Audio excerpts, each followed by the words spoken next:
You're about to enjoy an It Takes Three Network podcast.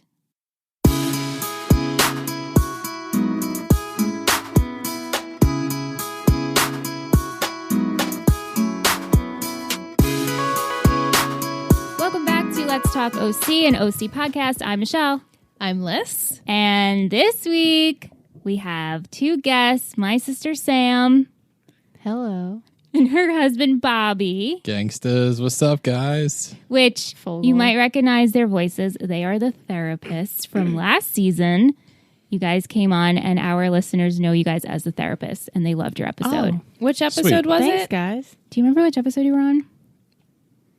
Because I don't. I don't either. Oh. It'll come. It was in 2, though, right? Not in 1? No, not in 1. It was 2. Wasn't it in Lindsay. 3? It was with Lindsay. Oh, Yeah. oh, so Because I remember saying she's the... No, you guys came on in 3 because you didn't come on with us too. Oh, Johnny. When Johnny, right before Yeah. Johnny Oh, so it Yeah. was 3. Correct. Yeah. lost himself. Yeah. Yeah. So- oh, wow. We're so happy you guys are here. We're going to be discussing Season 4, Episode 3, The Cold Turkey. Original air date, November 9th, 2006, which this is a Wow. day or two after last week's episode. They had 2 episodes in 1 week. Fancy. When I was doing How the... come? I'm not sure. When I was doing the original air dates, I was like, wait a minute. Why Is are it the these same? so That's busy. close together? But this episode was written by Mark Fish, directed by Michael Lang. It's Thanksgiving in Newport, but no one is in the spirit. Volchuk turns himself into Sandy while Ryan and Julie decide that they can't keep living this way anymore. Dun, dun, dun. The cold turkey. So no drugs, as I predicted last week. That is what you predicted. We have lists, try to predict. I get it. Well, even though I've seen it, I truly have no idea. So I was like, someone's weeding off something. I mean, you had a good point of what you were saying. Yeah. Yeah. I mean, it's very legitimate. It's very possible. Yeah. Yes, it was 100% legit. Yeah. Before we get into the episode, of course, we have to let you guys know what the ice cream scoop of the week is, provided by our listener, Michael, Del_Vasto on Instagram. He name. first starts out with saying, "Hey, Liz, Michelle, Sam, and Bobby. Every time Sam's name is mentioned, I think of 2 things. The scene where Summer was hitting a punching bag in her room because Michelle said Sam was like that. You were. And then the story Michelle told of Sam bitch slapping that girl at a grocery store, which I've come to the conclusion that Sam is a badass, which is amazing. Sam also loves ice cream. She does. This is so perfect for her. Yeah, that's my number one. I feel like I have to put out not a retraction. This isn't a written cast, but I don't know, Michelle, what story you're referring to. I've actually never smacked or punched someone in the face. I smacked my ex-boyfriend. Yeah. In and that was private. on Gossip Girl, That right? was on Gossip was on Girl. Gossip. We called you in. I did, and I did say that I had smacked my boyfriend at the time in the face because he had cheated on me. Yeah. Right. I think that is what Mike is referring to, Okay. that story. Because I don't just go around punching No. people. Although sometimes, whatever. I digress. But that is pretty cool. I appreciate the thoughts. Mike is our friend from Canada. He's the one who sent us all the snacks. Oh my God. And you guys had the ketchup Oh, chips. those so ketchup chips are the good. bomb Your snacks are diggity. so much better than what we They're have here. so much better than our So snacks. much better. You Canadians know how to make one Yeah. heck of a chip, I'll tell you. And are friendly as anything. I have to say that. Too. Yeah, that too. Very Without a friendly. doubt. We're So visited. sweet. Yeah. So Without a sweet. doubt. But Yeah. for the ice cream scoop of the week, Mike chose butter pecan. Yum. Pecan. He says, once again, I picked this for 2 reasons. 1, Taylor made a comment to Kirsten that she was upset about not having a pecan pie for Thanksgiving. Yep. And Yep. 2, a since this pecan is a smooth vanilla ice cream with pieces of nuts in it, it fits perfectly with Julie, Summer, and Ryan in this episode Oh. and is really a good symbol of life itself. Besides the fact that they're all a little nuts, they all used to have smoothish lives, symbol for the smooth vanilla ice cream. But now their lives have a hard patch in it with the death of Marissa. The symbol got the nuts. When you eat this, you eat both the nuts and the vanilla ice cream together because life has both smooth and hard parts to it. And you have to learn to deal with the hard stuff. You got to take the good with the bad. And this episode has all 3 of them realize they need to start dealing with Marissa's death and not move on, but move forward in life. Wow. He does this every week. What for a living? Because you should. Literally, we the should first give him thing a I thought percentage. of when Bobby said pecan was an Arthur episode when Brain worked in an ice cream shop. It was like, it's not pecan, it's pecan. Like, so here's my thought process at 7:30 Sam at also night. loves Arthur. I almost wore my Arthur Yeah. shirt, The aardvark, not, but that's very not anyone else in the world named Arthur. Yeah. But yeah. No, that's great though. Holy, Yeah. you should do that for a living. Start an Instagram. I'll follow you. Yeah, like That's I don't know awesome. I don't know what you do, Mike, but I'm very curious and Yeah, like, yo, you what- should get a scholarship for something Yeah. to somewhere because Creative damn. writing. That's damn. I mean, kudos. that was such an in-depth, well-stated, thesis and analysis, but it personalizes the ice cream. That's Exactly. great. It I went love down that. smoother it, like, than like a- personifies it. That's it. Sorry. yeah, I mean that went down smoother than like a 20-year-old aged scotch, which I've never Also drank, but whiskey. people always say goes down really smooth. So if your statement was that 20-year-old scotch, I mean that went down smooth. So major Smooth as kudos to you. scotch. We truly have the best listeners. Yeah, that was And the best fabulous. Yeah, for OC real. community here. They're the best. Yo, you should definitely write to Hallmark and Right. like have or them write to like Ben and Jerry's, and you can be on the side of their.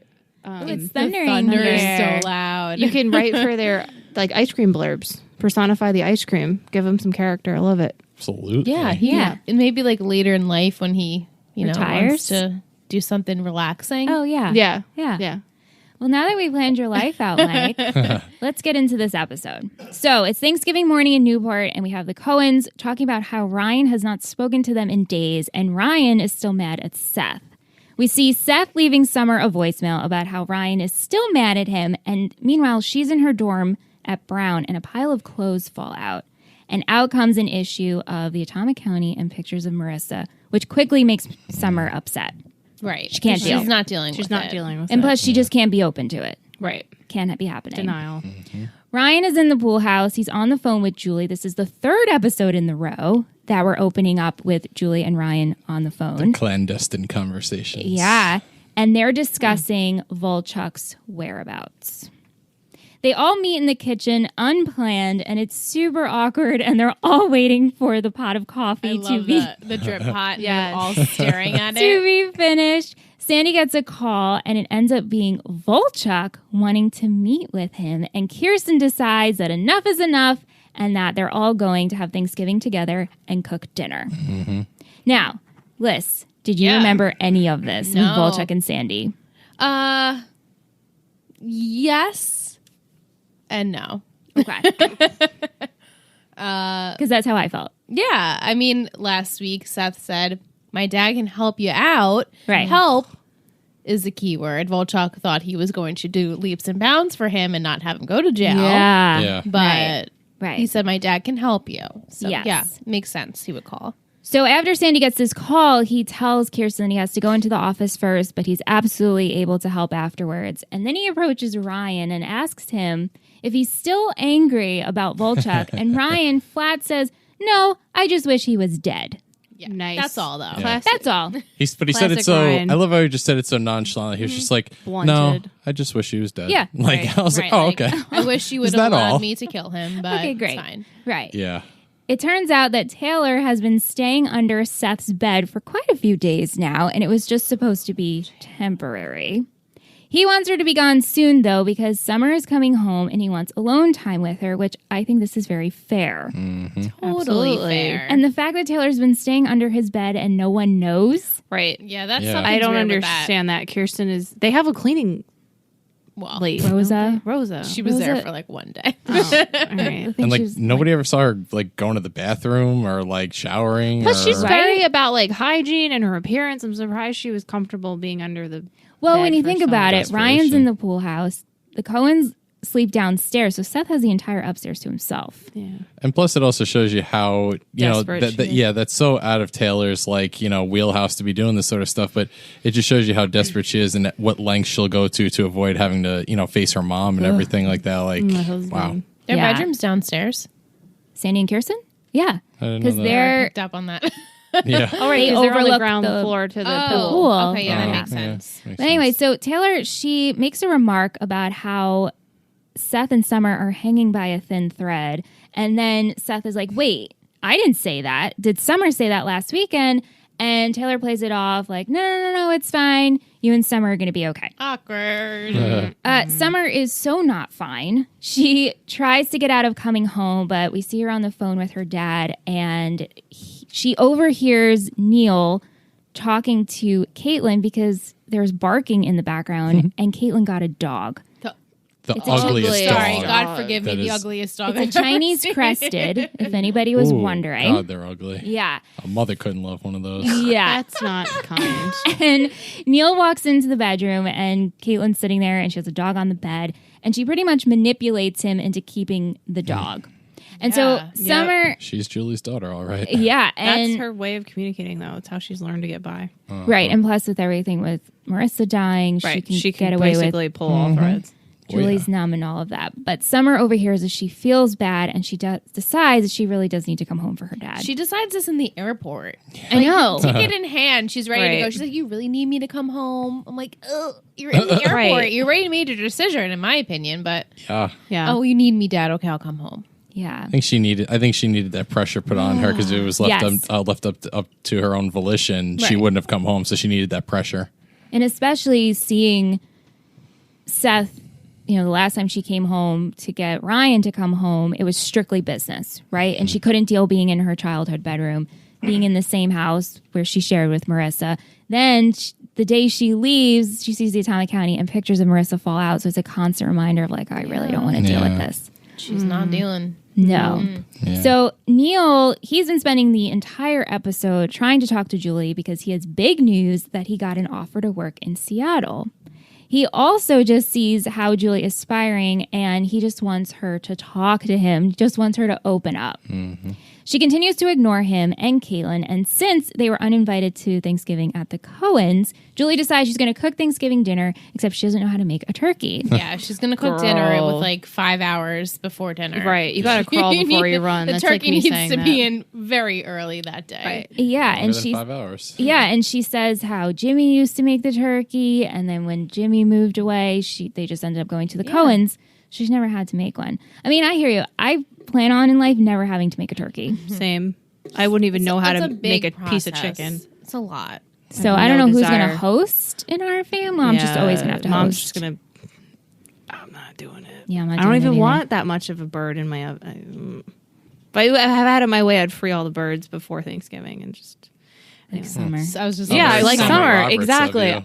Exactly. Save the world, Summer Roberts. Yeah. So Julie heads to the grocery store to pick up ingredients, and she bumps into Ryan and Seth because Kirsten sent them to the grocery store to go shopping together. And it's super awkward because none of them want to be there or together, and they're both not speaking to one another. So they see Julie, and then Ryan and Julie go off. They're sampling cheeses. Oh, did you see the way they were sampling that cheese? Yeah. I was like, who the fuck samples cheese like that? So like it's like how, what's his name, ate a piece of popcorn? Like little, Yeah. tiny, little. I'm like, Little it's a itty bit. sample. You Just put the throw it in one your- thing in your mouth. Exactly. What are you doing? Throw it down the hatch. Yeah, They're trying you to buy don't- time. Like, She was like, bite it. before it like fell off the toothpick, I'm like, put the freaking piece of cheese in Like your mouth. nibbling on a cube. It's Yeah, and they were Right. both doing it. I was like, oh my God, this is so frustrating. Yeah. But they're discussing that they're both waiting for the PI to give the new location on where Volchuk is, and that Ryan really needs to start faking it in front of Sandy because he's all over the Volchuk thing, and Sandy will pick up on it. And so he agrees that he's going to lay low and act like he's fine with it. So he decides he's going to head to Sandy's office to tell him. Right, and they're still planning on killing him. Yeah. Oh, yeah. No, this is still the plan. Love that. It's probably best that you didn't kill him. So just And they're both, after being scolded and talked to, they're still okay with this plan. right. Well, yeah. Yeah. So Sandy, he meets with Volchuk to discuss his punishment, and that it turns out Volchuk turned himself in and that this is a good thing. Volchuk just wants all this to be over. And Sandy says that we're gonna handle this. I'm gonna put you up in a hotel room. And when Ryan arrives, he sees Sandy driving off with Volchuk in the passenger seat, which I have to say, as much as I don't want Ryan to kill him, I can only imagine what Ryan was feeling. Right? So Seeing many things. your father figure Oh my drive God. off the With man the- you're trying to kill. Yeah, Right. so bad. E2 Sanday. Right. I mean, Right. like, seriously. Right. Yeah. And then Ryan heads to the Roberts to try to talk to Julie and Neil won't let him in the house. Right. Yeah. Like, she doesn't need this today. We're trying to get past it. And Don't Ryan come. says to Neil, like, oh, but you just don't know what's going on. Neil's like, yeah, I don't know what's going on. No one will talk to me. I felt for Neil a little bit. Me too. Yeah. And I was too. like, Ryan, just shut up. Right. You don't, you're a kid. I just feel like, Ryan, telling him would probably foil the whole, murder conspiracy thing. So, like, I can understand Ryan not wanting to say anything. Well, yeah. So I get it, and it's also not his place to say exactly what Julie's feeling either. I also just want to jump back real quick, and I love how when Volchuk gets in Sandy's car and he's like, "Oh, it's such a rough night. I slept on the beach," and Sandy just shuts him down. He's like, "I'm not your friend. I'm your lawyer." He's like, "Shut up, Pee-wee. Don't forget I love that too. I was like, Yep. and to me, like I really respect that out of Sandy because he was being his being his attorney, of course, but he really like set good boundaries with him and said like, I'm doing this, but it doesn't mean that I like you. And I really feel like Sandy truly was helping Volchuk only because he cared so much for Ryan and he was protecting Ryan, and the only way he could protect Ryan's future and Ryan himself is by, helping Volchuk. So, I really give it up to Sandy for having that type of self-control and insight to be able to do that. I mean, that's true love for Ryan right there. For sure. And the fact that Volchuk was like, hey, that Seth kid said you could help me get a deal. And he's like, Dumbass. I am This is the negotiating your deal. punishment. You're still going to jail. You're still going to jail. If you're Killed coming someone. forward, Right. now I have you in custody. Right. That's Yeah. it. Right. Back at the Cohens, Taylor, she sneaks down to the kitchen because she didn't like the breakfast that Seth brought up to her, and Kiki catches her. Kiki. It's like, I asked for an egg white omelet with cantaloupe. So it's like, this is what you get, a bagel. We eat bagels We here. bagels here. Right. And she's sneaking the stuffing, but her and Kiki end up discussing what happened in France and her marriage and how Taylor really has to tell her mom, even though she doesn't want to tell Veronica, because Veronica is a scary bitch. Yeah, I wouldn't want to tell her either. Nope. Yeah. So she ends up asking Kirsten if she can do it, but Kirsten agrees that she will help her, but ultimately Taylor needs to do it. So they head to the club where Veronica is hosting a Thanksgiving meal, and Kirsten approaches Veronica and they start talking and they're making small talk. And she's like, oh, it must be so hard that Taylor's not here on Thanksgiving with you. And she's like, you don't understand. Like, I'm a mom first and a sports agent second. Yeah, right. And she's bitching over candles too. And then Right. Kiki tries to help and she's like, no, I want it more like this, and starts Yeah, like more correcting her. linear or something. Yeah. She Right. said. She's Yeah. Yeah. So Kirsten then starts trying to talk more about Taylor, and Taylor is she's hiding and she's slowly coming into frame, and Taylor ends up appearing and talking to her mother. Seth heads to the airport to pick up Summer, and he has a bouquet of roses, Classic. and they like, kiss. he really tried here, He's but so tried so trying. much. For sure. I know. And so they greet each other and they kiss, and it's so awkward. painful awkward. to watch. They can't even line up. They're like missing, and they're getting the cheeks, and it's. And he says, "Oh, I was gonna get carnations, but I sprung for the roses. It's a special occasion." And she's like, "Why? I'm only here for 3 days. Very cold." Yeah. Yeah. Don't put Related. any weight in this. I'm not sticking yeah. around. Yeah. Why don't you say thank you, you ungrateful little. Right? I know. Well, no, Jerk. she's totally tuned out from reality, Robert.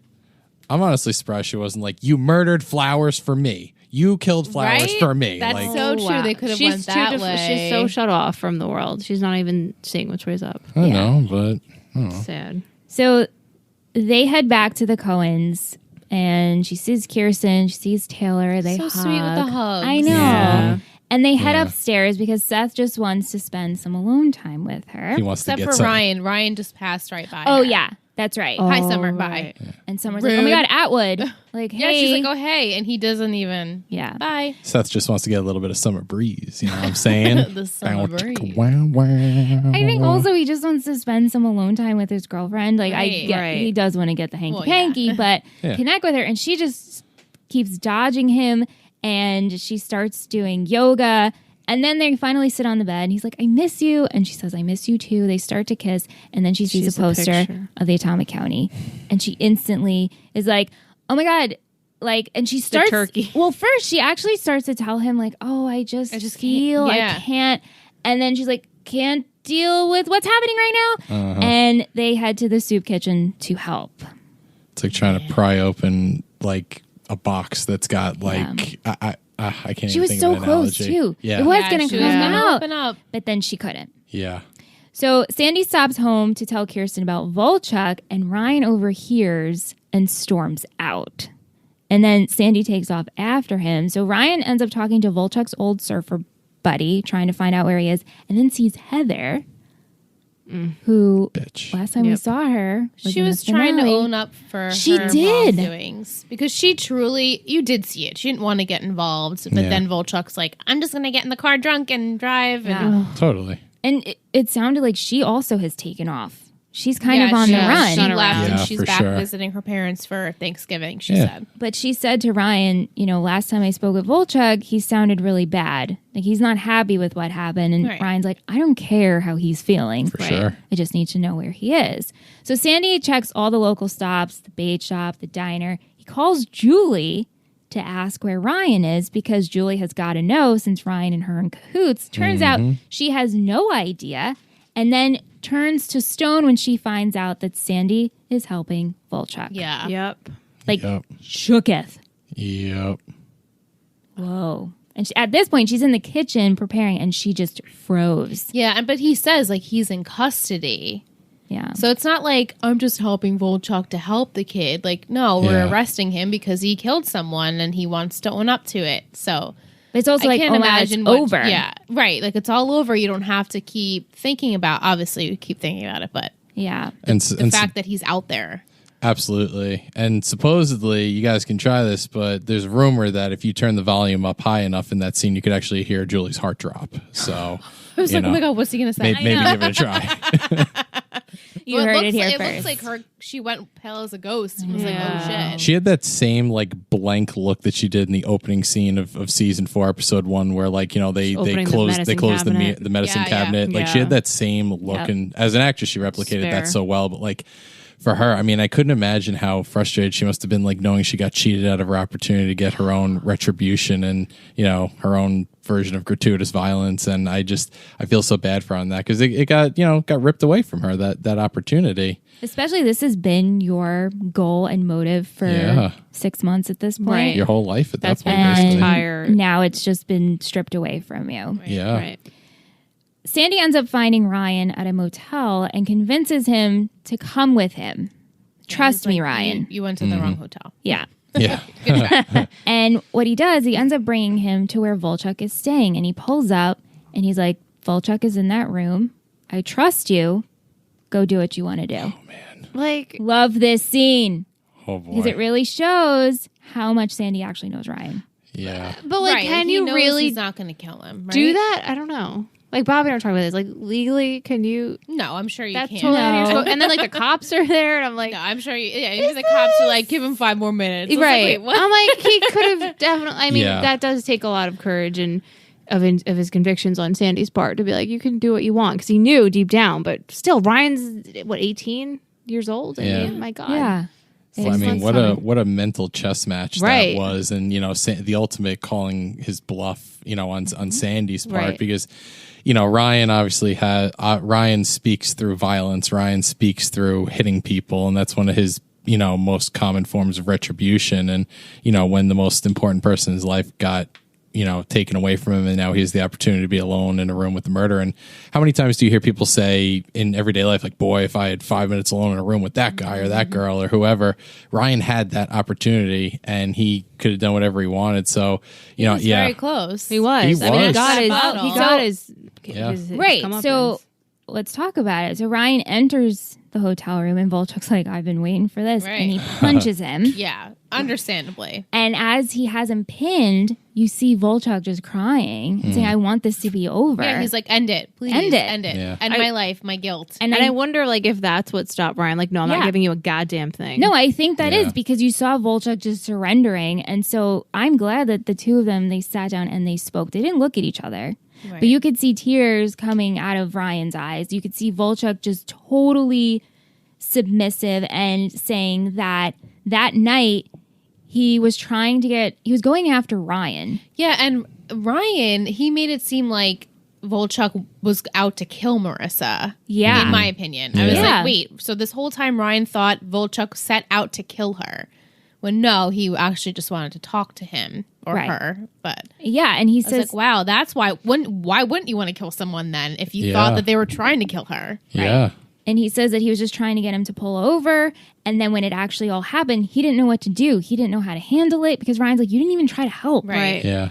And he was scared. Ultimately, it's what it comes down to. And Right. so Volchuk says, well, why don't you just finish me? Just put me out of my misery. And Ryan says, no, you need to live with what you've done. Yeah. Yeah. And he says, I think about it every day. And Ryan's like, good. You're right. Continue to do that. Yeah. Exactly. So that's Ryan. That's part of like Ryan's maturation process because while Ryan could have killed him, I'm sure it would have felt amazing. Ryan would have been the one in that jail cell first Right, of all yeah. instead of Right. Volchuk. He would have been Exactly. cell And, buddies. and secondly, Ryan is coming to learn that sometimes the pen is mightier than the sword, and with this case, Volchuk being in jail for the rest of his, today, you won't go to jail for the rest of your life, Right. but for hopefully a lengthy jail sentence, and then to sit there and think about it, and then the rest of his life to have to think about it. Ryan's coming to learn like more pain could be inflicted with that than his fists ever could. Yeah. Right. Which is good. Yeah. That's Big good. That's time. big growth. But part of me doesn't really believe Volchuk when he said he wanted to fight Ryan. I honestly think, with Volchuk's sociopathy and his narcissism, part of me really thinks that like Volchuk was just looking to hurt whoever he could, because whether he hurt Ryan or whether he hurt Marissa, he won because he was looking to hurt the both of them, and it didn't matter who, but he wanted both of them to feel pain in one way or another. So whatever happened, I feel like he probably, he would win no matter what, theoretically. And he does- sought it out. He It was does say, like, I was premeditative. jealous of you, right? Yeah. Right. Yeah. So he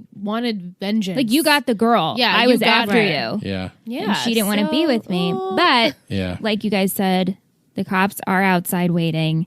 They do arrest Volchuk.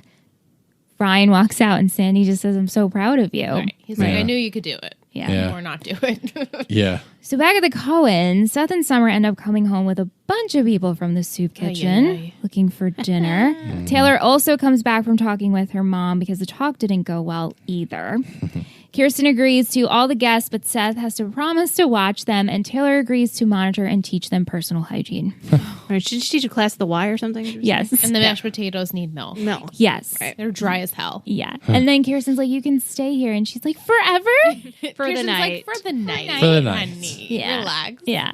So while they're setting up the table, we have these two scenes that are going simultaneously. We have Seth trying to talk to Summer, and we have Neil trying to talk to Julie. And Summer and Julie are pretty The much same. the same. Yeah, they're dealing with this exactly the same. You're And they're running from their feelings. They don't want to talk about it. Neil and Seth are both trying to say, like, hey, you need to grieve. You need to talk about it. You need to deal with it. And they both run off. Yeah. Yep. Julie tells Neil that he needs to be out of the house, yet that's his house. this bitch. Right. Yeah, She's in she's the like, we'll kitchen. see about that. We'll see about that. It's like, I'm what? We'll see sorry, about what? what? You can't just She's keep queen. kicking people out of She's their houses. fucking Julie queen. Cooper, Nickel Cooper, no. Roberts. And Aunt's Cooper. like, you guys aren't even married. Right. What are you Yeah. talking Nothing about? is hers. Just- But if anyone could find a way to she get would. it, it would be Julie. fucking Right. Julie. And he probably would Julie. give it to her because he's like, I'm going to Seattle. I don't even care. Yeah. Yeah. Later that evening, Julie, she's sitting at the Thanksgiving table alone at her house. Caitlin ran off to the Cohens with her dog, and Summer comes down and ends up sitting with her. And Julie is just numb and she's crying. And Summer sits next to her and she says that they cannot go on living like this anymore. And Julie is crying and Summer grabs her hand. Love this. It was a very sweet scene.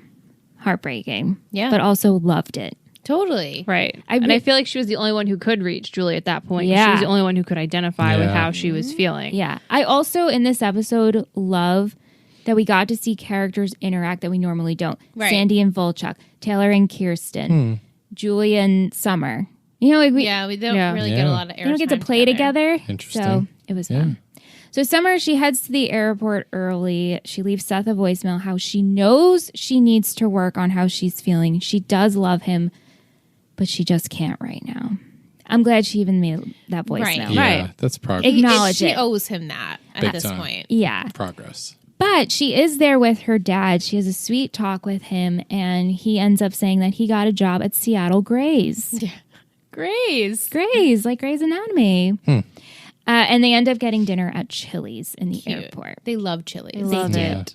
Ryan and Sandy come home after dealing with everything. Sandy is confused with all the people there, but he's okay with it and ends up Hey, Sandy. recognizing. He ends up recognizing one of the guys, Daryl, who he's defended before. The guy with the crazy eyebrows. Yeah. Yeah, he's like, hey, didn't I defend you for a B&E a few years ago? Yeah, I called you crazy eyebrows. I was hoping that Sandy was going to do some eyebrow wiggles or something like that. He didn't. I was a little disappointed. Like a little bewitched moment. Yeah. or like a Kevin McAllister moment where he like does the double eye raise. Yeah. Like I was hoping for something like that, but It turns out Caitlin's dog is also one of the guests, belongs to him. She named the dog Little Julie, and the guy's like, no, that's Savage. can't believe the guy actually wanted that ugly little thing back. That's his only It's his possession. partner. yeah, no, I truly get it. I just thought Or it'd be kind of a funny friend. joke, but And then Yeah. Taylor, she ends up she says something very funny, and Caitlin just gets a kick out of her. She's like, you're weird. I love it. I love it. yeah, Yeah. yeah. The last scene we have, Julie ends up showing up to the Cohens. She rings the doorbell. Sandy Yes. gets up, This is sad. and Julie has tears in her eyes, and she apologizes. And she says this is actually the only time she's actually meant it. Yeah, he's like, I've never heard you apologize ever. Day in your life. Yeah. And so she comes in for dinner. Kirsten sees her. He's like, oh, we'll pull up a chair. And she just eyes Ryan. They go into the pool house. She sits down and she asks Ryan to tell her about Marissa. Such Did we goosebumps all right cry? Yeah, no, I definitely had And like Such you goosebumps. feel and you experience the same thing that, I mean, other than he's saying like, wow, she was really hot. I know. But like when know. she's Even at when the he bottom says of the that. driveway, because they flash back. I'm like gonna cry now. They Yeah. flash back to that so many times in Oh the my show, God, and it's so she's wearing iconic. white. She's angelic. It's almost like they're telling the she's an story back. angel. Crazy. It's just You it's almost- right in the feels. And you almost wanted to jump in and tell Julie about Marissa from your own Yes. experiences. Like I wanted to jump Yeah. in and say what I felt about Yeah. Marissa, and like It's just just innocence. I know. it just sucks you in. That's how you know it's such a great show. It just sucks Yeah. you in like that. Oh. But yeah, he goes on to tell her about the first time. And he's like, she was so hot. Yeah. And he was like, she had a beautiful smile. Beautiful smile. Yeah. And like, it was a beautiful smile. And I was like, Me too. I'm like, Yeah. and that's where the episode ended. beautiful. Beautiful. Yeah. It's a heavy one, but it's resolution. Right, like we're Right. getting somewhere. Yeah, the healing. the first three until like that end of the episode were really tough to watch. Yeah. Downward because spiral all intense. the way. everyone is like just no one's dealing with anything. And Yeah. it's really hard. to dumpster watch. fire the first 3 episodes. I Right. saw an Instagram, I guess it was an image. I don't know if you saw it in Let's Talk OC. And it was an image of Peyton from Tree Hill Talk. I mean, Tree Hill Talk. From Tree Hill One Talk. Tree Hill. Sorry, guys. Peyton from One Tree Hill. We had Marissa from the OC and then Veronica from Riverdale. Oh, yeah? And they're like, these 3 girls are the worst characters. They're so toxic. And I was reading the comments. I felt burned because I was like, No, Peyton's my not- favorite. Peyton and Marissa are little babies. Fuck Veronica. I don't care. Yeah, I don't her, care about but- Veronica Lodge. But I mean, Peyton and Marissa are No, my favorite. hell no. I can't wait for you guys to watch One Tree Yeah, Hill One one Tree day, Hill's so and you will see. But I felt burned. Yeah, I would have how commented dare like, you. fuck you. How do dare you not- speak about these Do ladies? not agree No. on this. No, I would be pissed. Yeah, I but wish there was a dislike button. I know, me too. Ooh, that'd Even be though dangerous, I don't, right? It's very dangerous. You shouldn't have things. I don't know. Yeah. But we're going to take a break and we're going to come back with all of our questions and comments and trivia. Yay. Yay. We're back. Before we get into our questions and comments, Bobby, you wanted to say something? Yeah, I also just found it interesting too, and obviously we can't get inside Summer's head, but I'm wondering if there's any type of irony in that she keeps seeing the Atomic County picture, and that's the thing that's like triggering her. And in looking at the Atomic County thing, obviously she's thinking of Marissa, but not only is she thinking of Marissa, she's thinking of Marissa's superhero. And like, how often do you see a superhero die? It never happens. So I just, So powerful, Bobby. yeah, this just, I don't know. I wonder if there's like any sense of irony in there, or like I wonder if Summer was thinking that. But yeah, you never hear about superheroes dying, and she just keeps seeing this dead superhero, aka her friend Marissa. So I don't know. I just wanted to throw that out there. So beautiful. Wow. I love that. No, that's great. And especially this show is so big on superheroes. Obviously, we're always Yeah. doing Ryan and Seth and how they got him back in the first episode of this season. Did you guys go back and watch the first episode of season 4? It's really good. It's sweet. Honestly, it's That kind part. of burned in my Oh, memory. it is? Yeah. So Okay. You don't Running need up a that refresher? hill is like, yeah. oof. Can't listen to that Right, song. right, yeah. And I wonder if like right now, just giving it more thought though, it's almost like, so, one superhero is dead and, Summer is obviously another superhero, but she's like in a very weakened state right now and she's trying to save the world right now, but she can't even save herself right now. So I don't know, Good just job. yeah. Insight. So Love good. that. The insight. So glad you Thanks. remembered that, Bobby. Thanks. All right. So we're going to go into our questions and comments and trivia. We're going to start off. What are you guys doing? Sam and Bobby are They always give each other the middle finger. The middle finger. No, the It's ring not finger. the actual finger. I don't but do the it's like middle finger. Ooh, mine doesn't even stand up straight like that. Black Sam stopped giving the middle finger because she never gave the middle finger pretty much like her entire life. And as soon as she started giving the middle finger, COVID happened. Right. So Yeah. I don't know if there's any connection or not. This is why I can never give the middle finger because like Kobe died. It was just a whole. Obviously, everyone's Yeah. living in this world. She also doesn't curse. She says sugar honey iced tea. I do. Oh, she curses a lot. You just gotta catch her at the right I time. don't There was like curse in a public. year where she's like, I'm not going to curse. And Yeah. she's like, And I did pretty well. Yeah.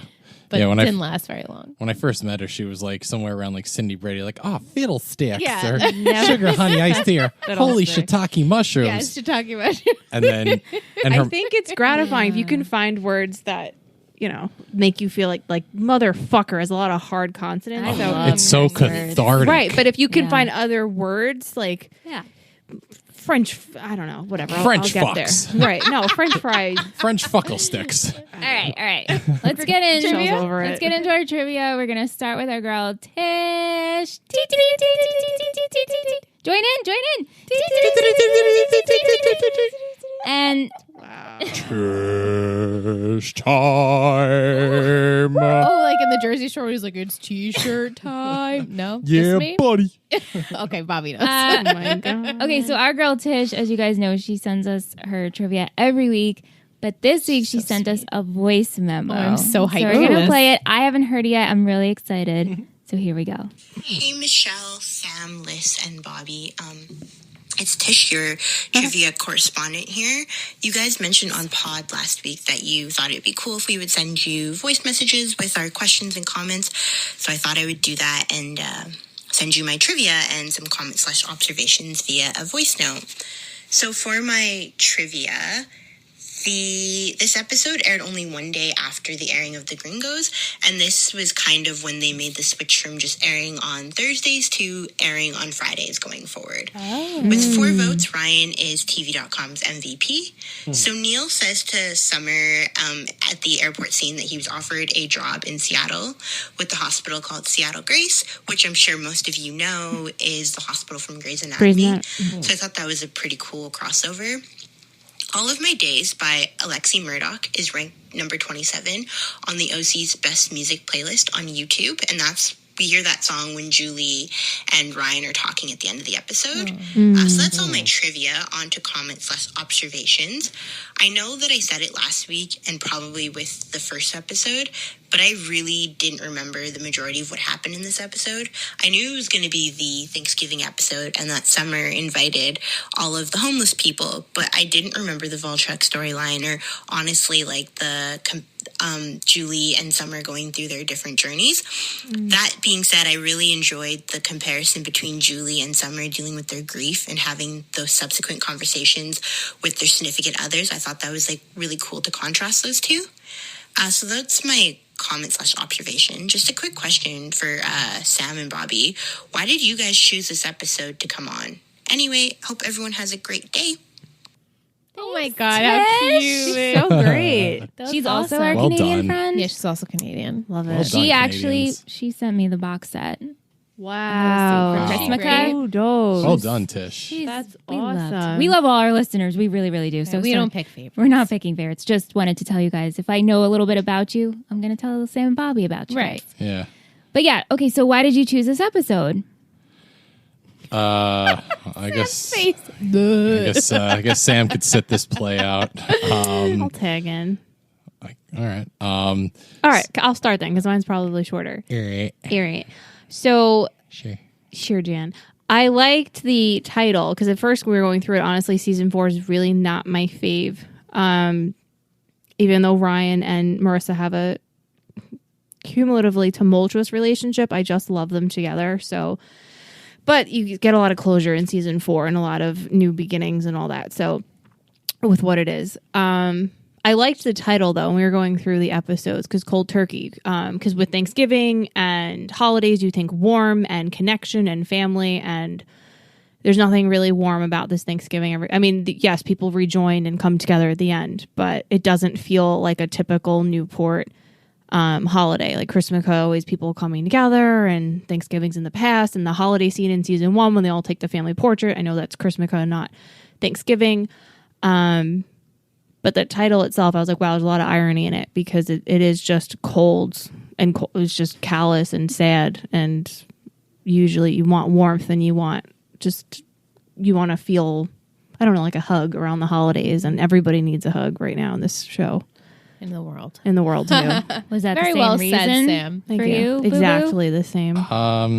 Exactly the same. No, Exactly. not even a little bit. Nope. So the reason that I picked this episode is because I remember as I was watching, when I was watching the OC the first go around, I remember this episode in particular because I had been waiting for so long to see Ryan and Volchuk meet. And I remember watching this episode, and I remember as I'm watching it, I'm getting a little bit of an adrenaline pump as Ryan gets closer to Volchuk because he's hunting him down, because I've probably said it before, but I identify with Ryan a lot. I'm not a violent person by any means, but his mentality and his outlook on stuff and his morals and everything, I don't know. I aligned with him a lot on those things. So, I could see myself doing this sort of stuff. So and I was hurt when Marissa, died. I was really hurt by it. So it was almost like Ryan was getting getting a piece of him for both of us. Mm-hmm. So for me, it was so, I loved seeing that. And it was such an adrenaline rush. And, it's almost really the pain is finally, well, I shouldn't say it's finally ending, but the closure can finally start to begin, rather. Right. So I always just remembered from that. It was just such an adrenaline pumping episode. So that was my main reason for it. Lovely. Lovely answers. I just think of Eminem, and he's like, "Hi, kids. Do you like violence?" They're just poppy all the time. Most of the time, yeah. Yeah. Thank you. Thank you, Tish. Thank you. Yes. Moving Thank you. on to Mike again, which There he is. it's like Mike and Tish. No, I promise we have more. Canada's batting 1,000. At Del_Vasto on Instagram, he says he loves this episode, and along with the Chrismica episode, it might be his favorite of the series. Wow. That's a thick statement. Go on. That's a tall order. THICC. Yeah. Damn. Some questions. Is deep fried turkey really a thing in the U.S.? Is Hell it yeah, good? it is. Yes. It Hell is. yeah. I can't speak on the taste, though. Yeah, Yeah. It tastes delicious. It is It's good. more moist. It's more of a moist thing. Ew. It also tastes. A lot of people hate the word moist. Yeah. Moist. It's something that you really have to know what you're doing, though, because it's pretty easy to fuck up. Oh, and it's very dangerous. And it's also Very, very yes. volatile because you're putting it in a pressure cooker, and if that thing isn't set right, it'll shoot Burst. grease and whatever the hell you got in there all over the place Yeah. at 400 Yeah. degrees. So if you can do it right, it tastes fantastic, Yeah, it's but good. it's also kind of dangerous. Just Yeah. like our concept 100%. of making moonshine, Right. Also very dangerous, but enjoyable if you do it right. Segue into Bobby's Totally. Moonshine Company. That's I know. I fun said thing. Boo Randy and Boo's Bobby Moonshine. should go in Moonshine Company together. Oh, Boo Boo and shine. Randy. Ruru and Boo Boo. Rubu. Rubu. Copyrighted here. Don't you take it. He also wants to know, what is a typical Thanksgiving for you guys, and have any of us ever been to the parade? My sister and Rye have been to the parade many a time. I refuse to go because I don't do crowds. I don't do any of that stuff. We've been to the parade when we were younger, but we watched from Yeah, a like city you apartment. watch from above. It's Yeah. great.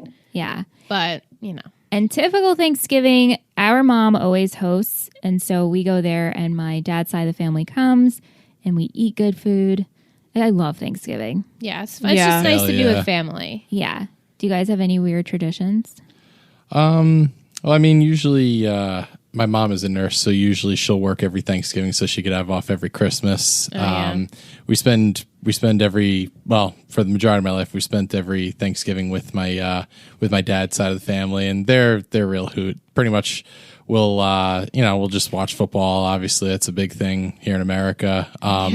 But outside of that, we'll eat, say grace and all that stuff. And then the conversation will eventually divulge itself into old embarrassing family stories of, hey, remember when this happened to you? Or like all that kind of stuff. So that'll happen. And then outside of that, for a majority of my life, me and my friends would go up to our high school and we'd play, touch football game or tackle football game. So again, big American tradition. But ever since, started, dating Sam, got married to Sam and everything like that. I've been dating to married.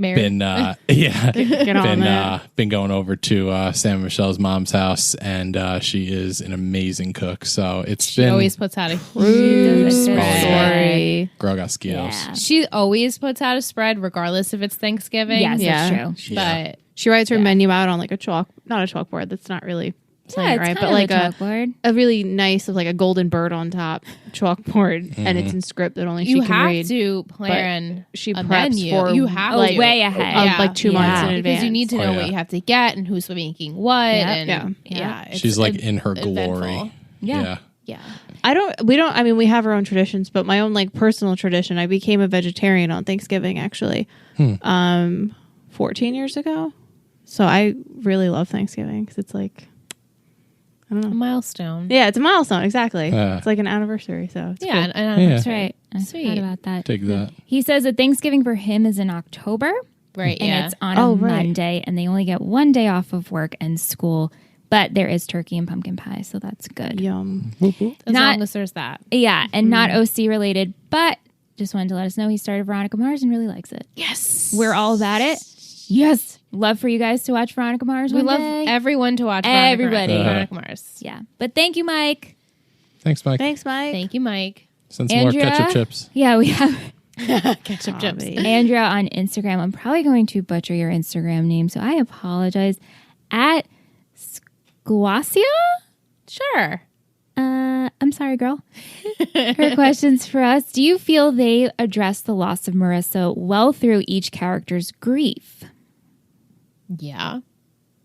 I think so. I think everyone is grieving. I mean, Julie and Summer are grieving similarly. Yeah. Everyone's just focused on not focusing on dealing with it. Well, she feels they did except for Ryan because she feels he never felt real resolution and wishes we saw a little bit more of his emotional and vulnerable side. Right. Agreed. Yeah, I was waiting for him to cry. I mean, in the beginning, the first episode when he's in that whole fighting scene and he's just on repeat and in just this tunneled type of focus, he's, obviously underneath all that anger is pain, but I agree. We don't really see that totally come out. And I'd like to see that a little bit more. Right. I mean, except for the last scene with him and Volchuk talking in the room, I felt like that's when we actually saw the emotion in the eyes. Yeah, I was waiting for Ryan to cry the whole time because I feel like he just needed a cry. Right? Have we ever seen him? Right, but really like also, cry? can he get to that point? Right. Well, so I don't know. That's what I was going to say too. I mean, we don't know Ryan's whole entire life story, but from what I gather with Ryan, like he grew up in a broken home, and when you grow up in that type of environment, it's not and especially being a male on top of that, it's not considered to be masculine, and sometimes it's not even safe to some degree to express your emotions and show yourself to be vulnerable, because then you could get taken advantage of. And on top of that, Ryan didn't exactly have a stable parental figure or elder guidance type person to help him learn to identify his emotions and actually even express them, which is why I think he internalized it a lot and then blew up in anger or used his fist to do his talking. So I feel like Ryan may know what he's feeling, but it's hard for him to even be able to verbalize it or feel safe enough. So I think that's about the closest we're going to get with Ryan. So we have to measure his progress with a different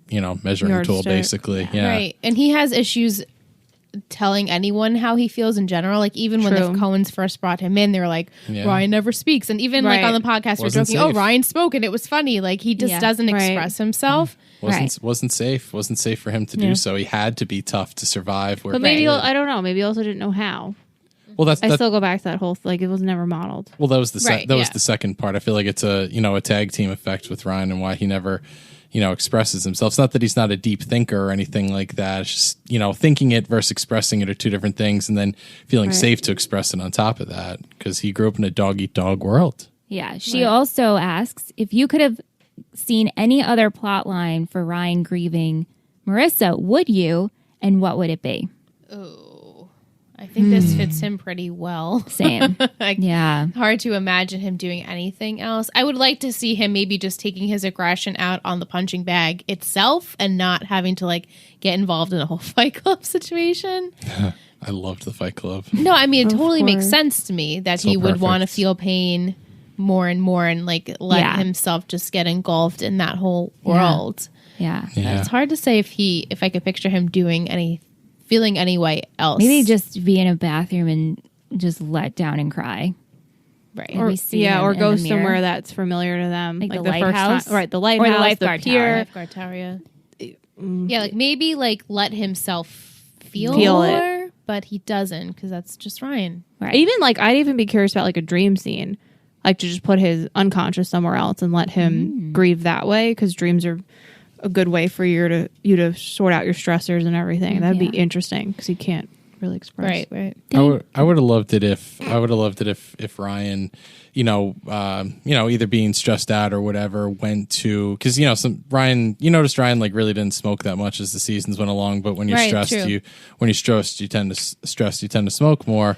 So I hear I'm not a smoker, but I would have loved it if Ryan had went down to the end of the driveway to go smoke a cigarette, and he's not noticing anything of it, but then all of a sudden he freezes and he looks over and he recalls the first time that he met Marissa rather, and shared a cigarette with her. Right. So I would have loved it if like he was smoking a cigarette, randomly walking around, and then looked and saw her standing there the way he did that time, almost like a flashback. I would have loved it if Ryan could have had that, and then just him reimagining that very scene, and then I would have loved to have seen him sort of break down and cry a little bit, and I would love it if that happened. And then to top it off, I think it would have also been cool if Summer had walked up and saw that, and the two of them had a moment, because they were the two that were most affected by her loss outside of Julia, obviously. Yeah, right. So I would have liked that.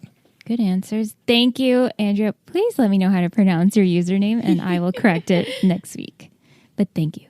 Moving over to Jess at Mrs. Boquist. In the beginning of the episode, when Summer drops the Atomic County and the photos of the Fab Four, and she sees the pictures of Marissa, do you think she would have gotten to her grieving place if she didn't see the photos in the comic book? And what other triggers took place this episode to make her realize and finally cope? I think her going home. The other photo in it was the Atomic County poster in Seth's room. Right. Yeah. In his room.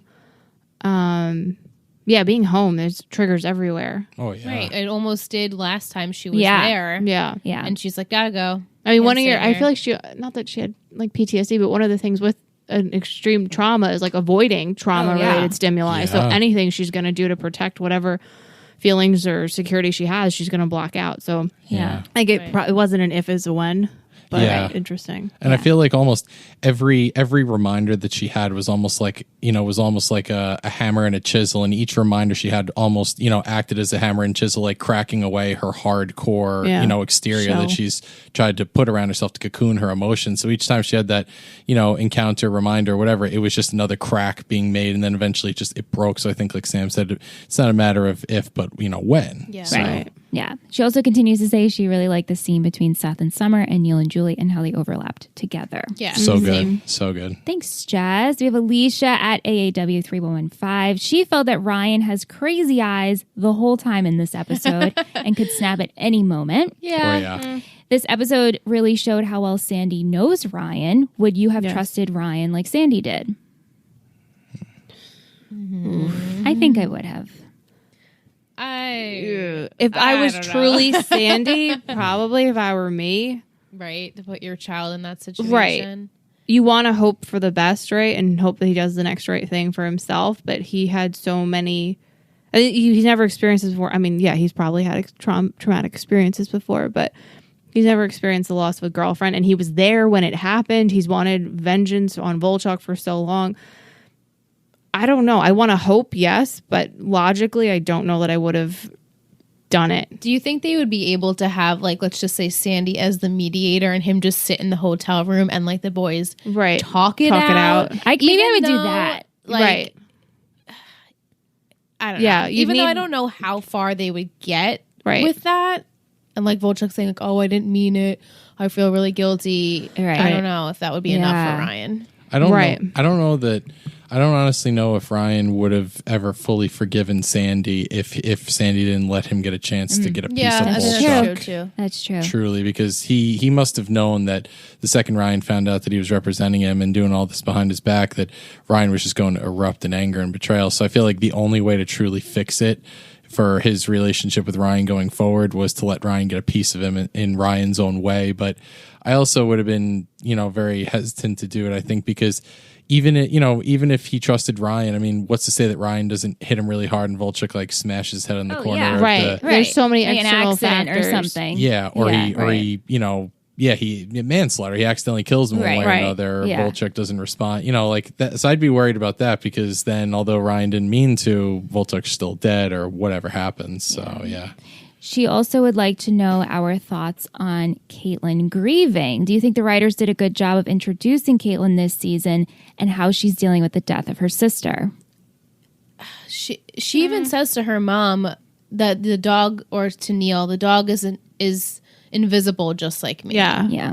And so that's how she feels. And I guess we don't really see her side of the grieving, even though I'm sure she is. But then again, like, they didn't really get like that true relationship. Like at the end of season 3, they had that episode where they so it's bonded. Like maybe she's just confused on how to feel because they only got closer as like pretty much the last few weeks of her life. The penultimate. True. Right, which is when she was at school helping her. A week or two before. Yeah, and I think they did a good job with Caitlin in terms of Caitlin is sticking to who the character she is. Yeah, and she's also like 15, so you like processing trauma at 15. I think years later in life, it's going to come out. Right. Okay, this is how I should have handled it, or what I'm going through. Yeah. She says that after watching the first few episodes of season 4, she feels they really couldn't have picked any other side character to replace Marissa than Taylor. She doesn't feel Anna or Teresa would have fulfilled the spot of someone being lighter. And I have to agree to that. Yeah, I could agree. Because Taylor does add that light layer of just the comedic relief, but so sweet at the same time. Right. Like Anna, she was also light, but also quirky. Yeah. Right. Little deeper, maybe. Deeper. Yeah. She always got herself involved in deeper situations. And I don't think Anna or Teresa at this point would get herself in situations like Taylor. Oh, no. Where we almost need the ridiculous things right now. Yeah. Thank you, Alicia. Moving over to Vic, our girl Vic at Muse Chick on Instagram. She says, Sam and Bobby, your thoughts are truly needed during our depression in season 3 finale and the season 4 premiere. She loves all the Taylorisms in this episode. That's what we call Taylor and her isms, you know? Her isms. Why do you think Summer can't open up to Seth?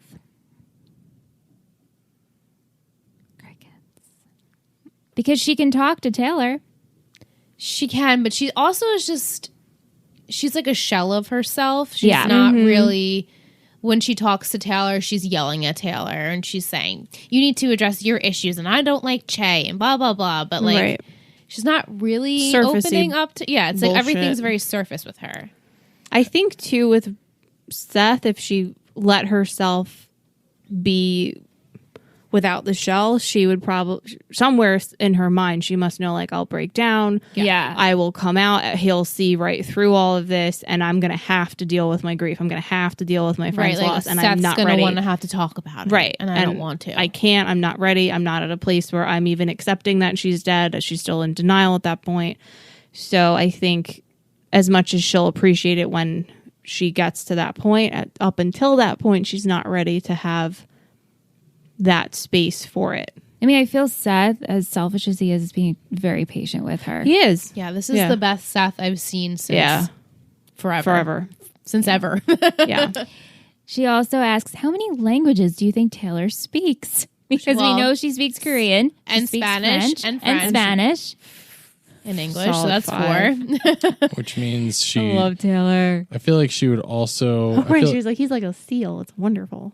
I feel like she would also speak Italian because Italian is very Similar. much like, Yeah, it's a like romance Spanish, language. and it's also a romance She's language. very romantic. And Ish. I could definitely see her just because she's kind of like a bougie aristocrat.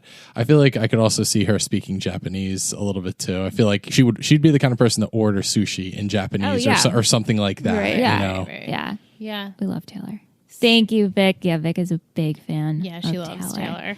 Moving over to emails from Lisa. She says she overall really liked this episode and felt that when Julie was in the kitchen finding out Volchuk was in custody and when she asked Ryan to tell her about Marissa, both felt authentic. Yeah. Yeah. She wants to know if we recognize Daryl. He played Jeff on the show Chuck. I never watched Chuck. Wait, who was Daryl? Daryl was the guy that Sandy yes. represented. Yes. Yeah. What happened to Kirsten's cooking skills? Did the writers forget that she spent her recovering time learning to cook gourmet food and now she messes up mashed potatoes? This doesn't make sense. I What a wonder good if point. like she Yeah. Fair never point. like learned the basics of like Thanksgiving Right. 101. And just made gourmet. She food? just made, was like, making soufflés things and- by recipe, but it's like Yeah, I was wondering that too. That's both- a very good point. Continuity error. right. And just because you follow a recipe doesn't mean you're going to do it right. So mashed potatoes can get Preach dried that. out really easily, and so maybe she doesn't know. Oh, I should put milk in this, or I should put butter Right. in this. Like Yeah. it doesn't come first Basics. nature to her because it's not who she Yeah. is Yeah. as a person. Yeah. I also just find it interesting that like it was the Coens and Taylor and Summer. Okay, so that's like what 6 or 7 right there, and maybe like one other empty seat. So you only buy a turkey big enough to This feed always the people that are happens, going to be though. there. But like so the amount of homeless people that came over, all these extra guests, that probably like tripled the expected people that were actually supposed to be there. So like, how the hell did she magically no get way. a turkey, like this like 60-pound turkey to feed all of them and magically make enough mashed potatoes and this and that? Right. Like I just that's You what I don't always double it understand. on the holidays. There's always food extras, so around maybe our there house weren't on the holidays. leftovers. Yeah, I mean that's just it's like yeah, I get doubling it, but like that was like triple or quadruple with all those people. Like Maybe they everyone also just- got like a very Yeah, I was small gonna plate. say, Like maybe they're they just, like, homeless, took so they're tiny probably portions. thankful for anything that they're getting. Right. I guess, yeah. Thank you, Lisa. Thank you. Thank you. Michelle, she says Volchuk clearly wants someone to help him, but he never really let himself open up to someone enough. True. And it always gets him into more trouble if he does. She really wishes we would have gotten more of his backstory. Definitely So does second Aunt. that. Second Aunt that one. does. And would make some course Aunt interesting does. fanfic. I completely agree. We I would love, we've said that. this, we would love Volchuk fanfic, and Aunt, for sure would want Volchuk fanfic. He should write it yeah. himself.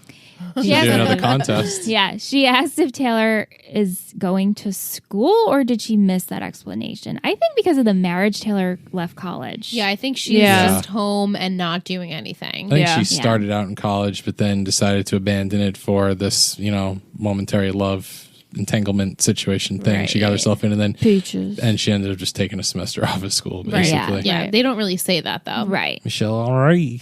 Julie, Peaches. Summer, and Ryan need therapy. Everyone. Sam and Bobby, I know this could be a long answer, but I'm curious as to how you would go by helping these three. Aw. Everyone needs therapy on this show though. Everybody. Everybody. Everybody, I think, in life needs therapy. Yeah, Yeah. well, that too. 3 characters again. Yeah. Ryan, Julie, and Summer? Do you want to go first? So it's Bobby already has his answer. So it's Ryan, So tell me about your mother. Ryan, Summer, and Julie. Summer, Julie. I mean, obviously, all right, if you're not Grief gonna, counseling. Yeah, first of all, you need grief counseling. Secondly, I mean, you always got to meet the person where they're at, right? So they're all, Ryan and then Summer and Julie are different positions with their grief and where they're even acknowledging it. But you probably need some level of like trauma focused therapy. A lot of times you'll do trauma narratives with people. You do a lot of letter writing, a lot of empty chair techniques, a lot of stuff that just involves you getting some kind of, I don't want to say control, but closure over what happened. A lot of times when I'm working with someone who has trauma, I will have them write a narrative of what happened and then in the session, because if you have somebody go home and do that, like I could just see Julie doing it and then like, I don't know, taking a bottle of whatever and listening to, what's his name? Dan Seeger, Bob Seger. I'm digressing, but Bob Seger, thank you. So doing that in session kind of allows the person to kind of get in touch with what they're feeling and then have them read it in a second or third person's perspective, because it allows them to gain empathy and allows them to gain more understanding into how they were feeling. So I think if Julie felt any type of blame, if Ryan felt any type of blame or ownership, that allows them to see, you know what? I actually had very little control over what happened. I can't take ownership over what happened. I did everything possibly that I could. Summer would feel that way. Summer would feel that way too. Right. But not Ryan and Julie probably. Well, Ryan would feel like I'm driving the car and I didn't get to get help. I'm her mother. Right. Yeah, I mean, with Ryan, I would definitely do narrative therapy, and I would probably. You're listening to Frasier, right? I'm listening. That's so soft. Sorry, I didn't even realize. I'm listening. No, I don't know. Sorry, like they say like therapists have a therapist voice, and I didn't even realize. Is that your therapist? I guess mine. I don't What's know. your therapist voice? I guess this is what you get. That's your therapist voice? You get what you get? No, but I'm not like, hello. Well, you know, like, Sam has the phone voice. Sam totally has the phone voice. It's not my therapy voice. That's not your therapy. 555 sex. She's probably really. Thanks, Bob. Now like, people are I'm a freaking sex therapist. Sex ed on the side. None of that. I want you. I need you. Oh, baby. baby. Oh, baby. So that's what you say to your client. Oh, for sure. Yeah. I did it earlier today. Oh boy. That'll be $200. He did please. it earlier today. Yeah. Hi-oh. No, that never actually happened. Please please don't report me. All right. What would you do, Bobby? What would you do? So Back to what I was saying. No, I would probably do narrative therapy with Ryan, and I would probably have Ryan tell me exactly what he did, when the car scene was happening, and I would probably try to point out to Ryan some of the good things he did to help him gain control, and saying like, that's so great that you tried to stop. That's so great that I think that's great that you were looking around, that you tried to push the car back on the road. I think it was so smart that I would compliment what he did to help him gain some control and get some closure. Like I did everything that I could.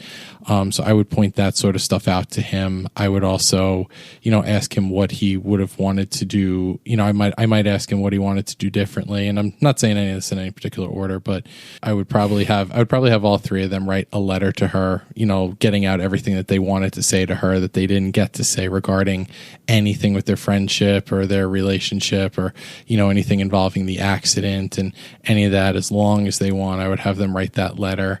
I would want to, humanize Marissa for myself as well as them, and kind of what Julie and Ryan did. I would be like, so tell me about her. What was she like? I'd be like, what are some of your favorite memories Bring with in her? a picture. Yes, that way, because what happens is like the brain, it's called neuroplasticity. The brain is very malleable. It can change shapes. There are certain parts that can be strengthened. You can open up neuronal pathways. You can activate, certain chemicals in the brain and neurotransmitters to begin a higher level of production.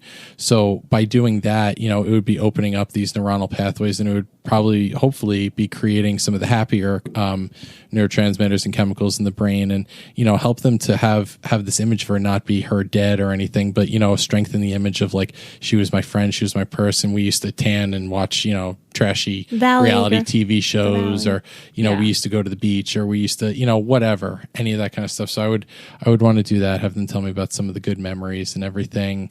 Really the most important thing is to meet them where they're at and not try to push them along too much. Like, come on, tell me about her. I did. So meeting them where they're at is huge. Must be a real thing. Wow, it must be an actual thing. I feel like it can't go without saying family therapy, right? Like Julie and Caitlin really need to get into on a couch with each other and just normalizing everyone's feelings. I feel like even if Neil cared a little bit more, he could have been there. So I'm glad you mentioned Neil, because Michelle thinks that Julie and Neil were dealt a crappy hand. Yeah. She thinks that Julie is the kind of woman that Neil actually needs, someone more aggressive, and says that it's not the type of woman that Neil usually goes with. Right. And they could have worked, but unfortunately it just didn't. Right. Because Julie isn't the beat around type of bush, beat around the bush type of woman. Yeah. Which I thought was interesting, because we really liked Julie and Neil in the beginning, and we've said this last week, but he just can't. I felt for him this week, though. He was trying, but he was also trying to tell her, like, hey, I'm I got leaving. an opportunity, I'm leaving. Yeah. And he does mention he never did have like a relationship with the stepmom again. It was only just talking because I need to talk to someone. It wasn't physical. So, but I mean, eventually it's going to be physical is what he's leading to. Yeah. But like he just needed someone to talk to. Right. Yeah. And she So if wouldn't they let all him would in. have gotten therapy together, they could have talked it out. Yeah. And I feel like Julie was also looking for anything to displace her anger and her emotions onto. Like she was hypersensitive to anything and anything she could do to kind of like blow up on or take her anger out and emotion out. And I feel like she would have done that as well. But yeah, I think family therapy would be really important. It's unethical to treat, to treat, people in the same family or same friend group or whatever. But if in a non-ethical world, I would love it if I could have all of them be in a room together and do like a group therapy with all of them and just share their memories of Marissa or like what they struggle with the most. That way they can, although maybe they know it, but they can really understand where everyone's at in terms of their struggles and maybe help each other through it and just learn what everyone else is feeling. Yeah. Thank you guys, and thank you, Michelle. Thank you. Our last email is from our girl Jillian. She says that Julie has never seemed to doubt how much Ryan loved Marissa. Right. Which Luckily. they've had their problems. They definitely had their issues. Sure did. And she felt that the Summer and Julie moment was moving, which we talked about earlier. Ryan needed closure, and to see that there are worse fates than death, and living with killing Marissa is a terrible fate. Yeah. Yeah. Agreed. Julie kicking out of Neil of his own home, an icon and a legend. And then Ryan's sunglasses while he's looking for Volchuk are an abomination. Yeah, those are They were not, not good. They were not like anything last No. week. So sexy last week. Yeah, I know. Thank you, Jillian. Thank you to everyone who wrote in your questions and comments. Such great insights. Yeah. Some music in this episode. We had Get Cape, Wear Cape, Fly, Tom York, and Alexi Murdoch. Let's get into our segments. Some fashion. I liked Julie's I don't even know if it was a dress or if it was a robe, but in the beginning when she's talking to Ryan on the phone, it's like a paisley floral dress robe, and I was like, oh, that's pretty. I actually liked Seth's striped robe that he wore. I liked that in the too. morning. It was very Don't Wake Daddy. Yeah. Yes. Oh my God, so true. Yeah. Great. Yeah. I really love Sandy's Aviators. Oh like my I said God.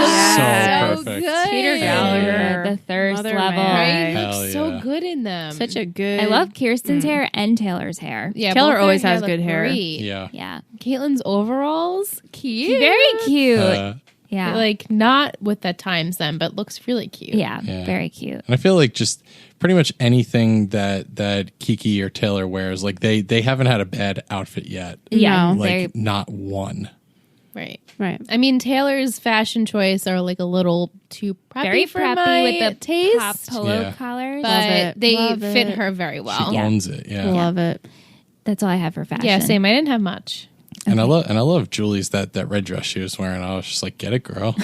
Yeah, she always slays gets it. every Julie is- time. That cougar is always purring, man. I'll tell you what. Totally. Some quotes in this episode. It's Thanksgiving. Dude, does your mom know you have this thing? Neil, talking about the dog. I'm not angry. I just wish he was dead. That's all. Love that. Sexy best. and well endowed, but stubborn. Taylor. A bagel. I asked for an egg white omelet and some cantaloupe. You want to lightly just kiss the bird. I like Taylor. in the store where the boys are buying parsley. They're looking for parsley, and my Seth's like, gosh. "It's more than just a garnish, Ryan." I'm like, Oh, I yeah. love parsley.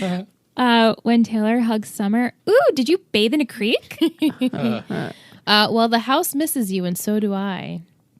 Who knew out of all you kids, Yeah. she would turn out to be the young Young Sandy Sandy Cohen. Cohen. Love that. Yes. When Seth says that Summer didn't have a reaction about his tattoo, and she goes, "I had a reaction. I told you to get that thing removed." Who here hasn't seen season 1 of Battlestar Galactica? She told me I'll almost never guys. be thin because I have an enormously large thorax. Poor Taylor. Poor Taylor, man. Yeah. You have to live with what you did. It's over. Now I remember I called you crazy eyebrow man. I thought she was very hot, but then she gave me a smile. And I love chilies. I know. That's So all. cute. I pretty much quoted the whole episode. I know. there. And also, I wrote, "You can stay here forever." Thank Forever? you, Kiki. She calls her Kiki. She calls her Kiki. Yeah. I'm like, oh, Taylor. We love you. Sam, your thoughts on Taylor? I know. Yeah. How can you not love her for who she is? Right. So independently, I love her. Independently, I love. Sam's a Maybe big later on we'll talk. We'll talk after dark. Yeah. After We'll talk dark, After we'll dark, talk. I'll talk. All right. Yeah. So let's get into our MVP and shittiest of this episode. Does everyone have their MVPs? Do. I do. All right. So I'm going to count 3, 2, 1 on one. We're all going to say at the same time, and it'll be fun. Yes. Yes. Okay. You can fuse the names if you like. If it's too hard, then you can just say them both at the same time. Sometimes it's fun to fuse. Okay. Are you ready? Yep. All right. 3, 2, 1. Kirsten. Crying. What? Did you purr? He said, "Boom." Crying? No, I have like 4 MVPs, so I That's figured, not and a I couldn't figure it out. VP. So while everyone else is talking, I'm going to decide right now because I've been like You're thinking gonna about it mooch a off lot. everybody else's. You want us to talk first? I'll go Yeah, first. please All right, do. go ahead, I Liz. chose Kirsten because she's always the mom. She was being, she's preparing everything for everyone. She's always trying to help no matter what. And she just felt like she gave good advice. And then even in the first scene where the coffee pot is dripping, she's like, enough. You guys need to talk to each other and just get it out in the open. And I really, I'm glad to see the progression of the Kiki I know and love come back, Yes. because it's been a long time since I've seen her. Sam? Yeah, I have that almost not verbatim, but I took notes, and I also put Kirsten because she's always trying to carry out her values of family and connection and holiday. Yeah. Making everybody feel warm and welcome. I mean, Taylor's Right. living She- under her she son's let all bed, those and people she's in her like, "You can house." stay, homeless people. You can come in." Yeah. I don't know. I can't cook for anything in real life, and I would be like, I need to order out, and she's Right? like, "No, we'll figure it Some out." Chinese food. Right, exactly, Chinese food. I would figure. She's just very, very adaptable, very warm, very open, always, and especially like Liz said with what happened earlier on with struggling with alcoholism, she really has pulled herself up from her bootstraps and is really redefining her, well, not redefining, but just going back to her role as a mother and a caretaker, a nurturer. Yeah. So, and also Ryan, that was my other Okay. top, because I give him a lot of Credit? credit and props for being able to handle the situation as an 18-year-old impulsive, kind of intermittently explosive type of character, to be in a room with probably one of your worst enemies and say, you know what, you're going to suffer the rest of your life. I'm not going to be the one to end it. And shit, that takes a lot. And for not, really not getting mad at Sandy so much. Like he stuck that out. He was like, all right, let me see where this is kind of. He trusted him. He trusted him. Yeah. I chose Sandy for believing in Ryan and also for helping Volchuk because he didn't have to do that. He didn't have to do it. Lisa, she chose Kiki and Juju. Michelle chose Kirsten. Jillian chose Sandy. And Jess chose Sandy. Bobby. You're on the spot now. So I just have like 11. well, I had 4, but I actually narrowed it down to 2. Oh, good. So, and I they're in order. So I'll give the second. I'll give the second place MVP first. We call them blue Blue ribbons. ribbons. Blue ribbon. I will give a blue ribbon Caitlin's to dog. No. I will give my blue ribbon goes to the Atomic County poster, because if it didn't keep popping up randomly, Like an ant it answer. maybe wouldn't have cracked through Summer's hard shell. So I got to give it up to that. I got to give it up to the Atomic County poster. That's like my blue ribbon award winner. Okay. And my true MVP of the episode has to be Caitlin. Is this a joke? Caitlin is my MVP because like her whole life she's always gotten everything she wanted. She never ever learned how to share anything. And, where like Marissa learned a little bit about that, but Caitlyn never did. So for her to like give up that dog, even though the dog really didn't mean anything to her, it was more so an object for her to manipulate, the fact that she gave it up anyway, like her ego allowed her to give that up. I give her credit for that. But on top of that, like Caitlyn, is hardly ever noticed. So I feel like Caitlyn could really use this MVP award. So I got to give her the MVP award. I always appreciate her honesty. She's always giving it to people straight. Like, no, you're a fuck up. No, you did this. Like, we needed people like that. Yeah.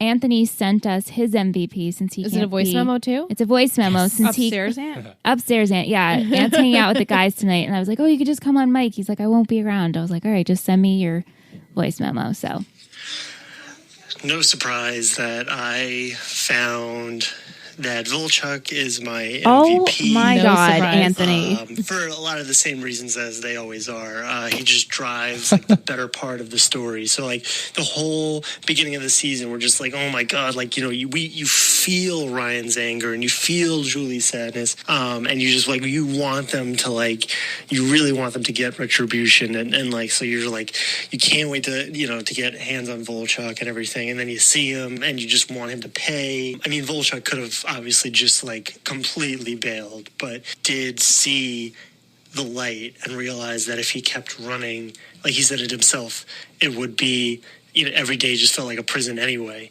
So he's not afraid of doing the time.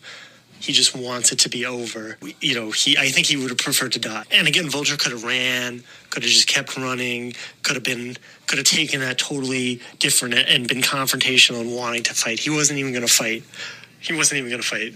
It's a blazing glory. Wow.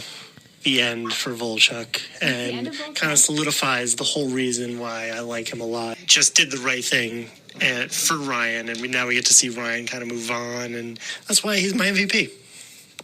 Oh, wow. I appreciate and he's very passionate. Very passionate. Committed. Extremely passionate. Guys, thank you for sticking through that voice Bobby memo. is not happy. Bobby, steam is coming out of his nose and Sam is rolling her eyes. Oh my gosh. If Volchuk made a batch of Kool-Aid, Ant would be first in line This with is a the fucking best funnel. Kool-Aid I've ever had in my entire life. He'd be first in line with a fucking funnel, and he wouldn't leave anything for anyone else. No. He loves Volchuk. Ant will not just pick, because we had him on a couple of times. And yes, Ant loves Volchuk, but he loves Volchuk because of how he drives storylines, like he said. Agreed. And how he agreed. riles up Ryan.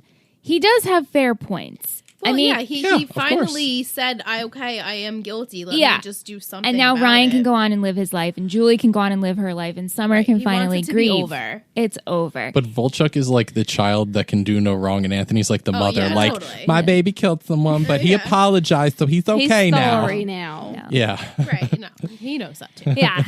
All right. So moving on to our shittiest. You guys have your shittiest? Yeah, I don't like mine though. Yeah. Yeah, you're good? Okay. My reasoning's not great. 3, 2, 1. Here we go. 3, 2, 1. Veronica. Taylor's bitch ass mom. Oh, that was a good one. Veronica. Yeah. So Lisa Michelle also chose Veronica. I picked Summer. I feel guilty for picking Do tell. her. Oh, she's Do tell. grieving. She's grieving, but there's something about it that I can't put my finger on it. It just... I don't even want to say it irks me because that's not fair. It's not fair. Do what you won't. Well, you said you weren't. I don't know. I'm not happy with it. Veronica would have been a much better choice. But tell me why. I have to know now. I don't really know why. It just felt like I didn't connect to how she was grieving, and then her like bringing everyone into her, not even her home. Maybe that's it. She just invited all these people to someone else's home. Maybe that's what it is. I was wondering if you were going to say that. A lot of people who gave us their shittiest and myself felt Veronica was kind of a cop-out. Yeah. But she was shitty. I mean, she's a shitty mom. She's a shitty mom. Yeah. But I just didn't want to pick on my own Right. yet. No, I get it. I didn't really want to do it either. And it really, Veronica didn't come to my mind. Which is sad. I will agree with you on Summer though, because she had me feeling some type of way this episode. Like I totally understand that she's grieving, and I don't take away from that. But she really made like Thanksgiving all about her, and like sucked everybody else into it. Like forcibly, their Thanksgiving was about her too, one way or another. So I didn't really like that she did that. She involuntarily sucked everyone into her vortex and her. So I really did not like about her. I thought that was kind of. I'm glad that someone else feels. It's just thank you. trying not to hate on her. You're not hating I on get her. that. You just didn't going on. connect. Yeah, I didn't connect with her. I haven't totally since the beginning of the season well, so far. No one is, really. Right. Yeah, no one's connecting with anyone. Yeah, for sure. But we wrapped up our shittiest and MVP. We're going to move on to Patron of the Week time. Woo! It's Patron of the Week. It's Patron of the Week. It's Patron of the Week. Who will it be? It's Patron of the Week. Yeah. So each week we choose, if you guys are not familiar, we choose one of our lovely patrons to be selected for Patron of the Week. And this week we have a brand new patron, Mallory, aka Mal. And she sent us actually a whole big message that I want to read. A long months and months and months and months ago on Reddit, someone was asking for what they should watch next, Gossip Girl or the OC. And so so we were, I'm sorry. She said she wanted to know if she should watch Gossip Girl or One Tree Hill. And I said, watch One Tree Hill because that was the start of our whole network and everything has got such a special place in our hearts. But she said she was the one who posted on Reddit a few months ago on the OC subreddit asking if she should watch One Tree Hill or Gossip Girl next. And she just finished One Tree Hill season 1 and is obsessed.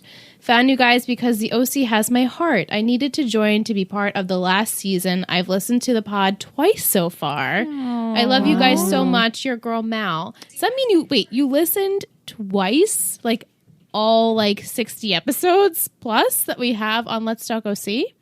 I know. I read that commitment. Too. I was like, holy moly. Mal. So I said, we're mad about Mal. We are mad about Mal. Mad about you. Yeah. Remember that show? I loved Mad About You. I just aged us really. No, that was a great show. Remember their cameos on Friends? Yes. Yeah. And Ursula was a waitress on that show. I loved Mad About You. Yeah. My mom and I, we always watched that growing up. But we're mad about Mal because how sweet. Yes. That's such a sweet thing to say, and that you want to listen to our voices more than one time a week, or it's freaky.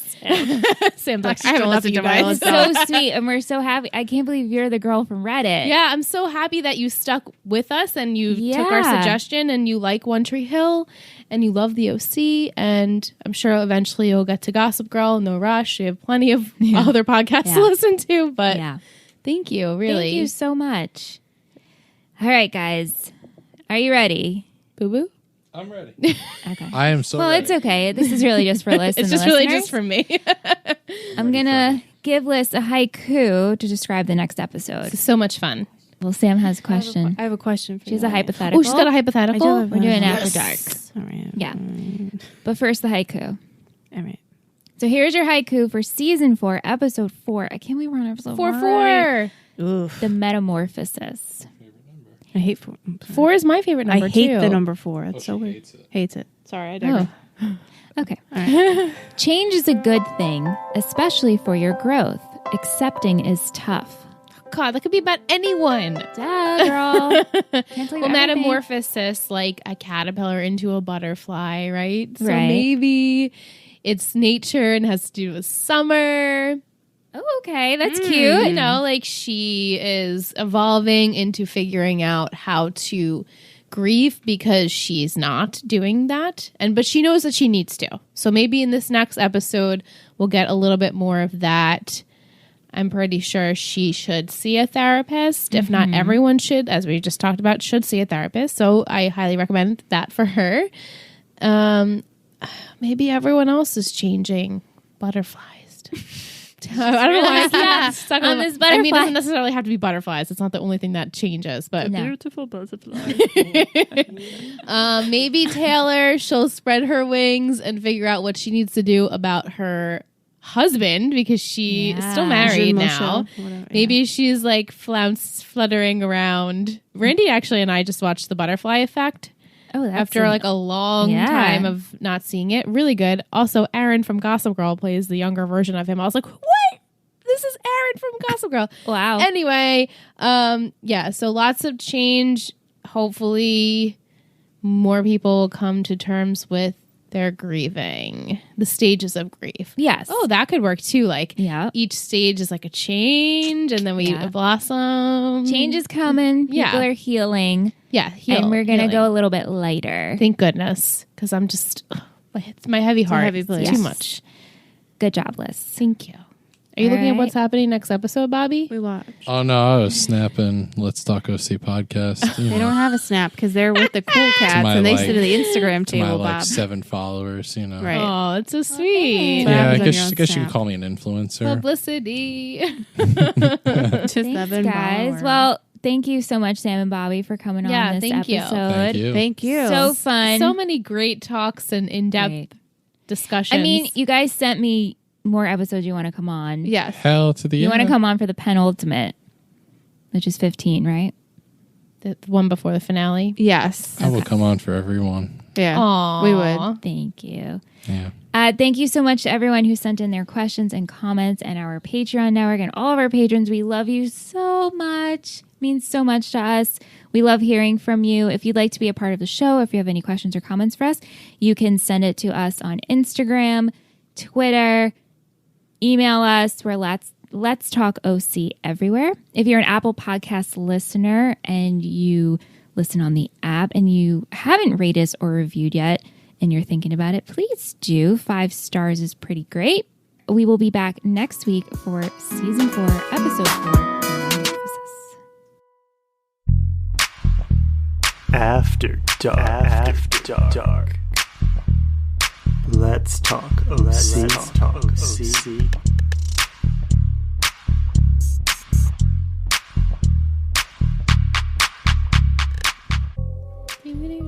After dark.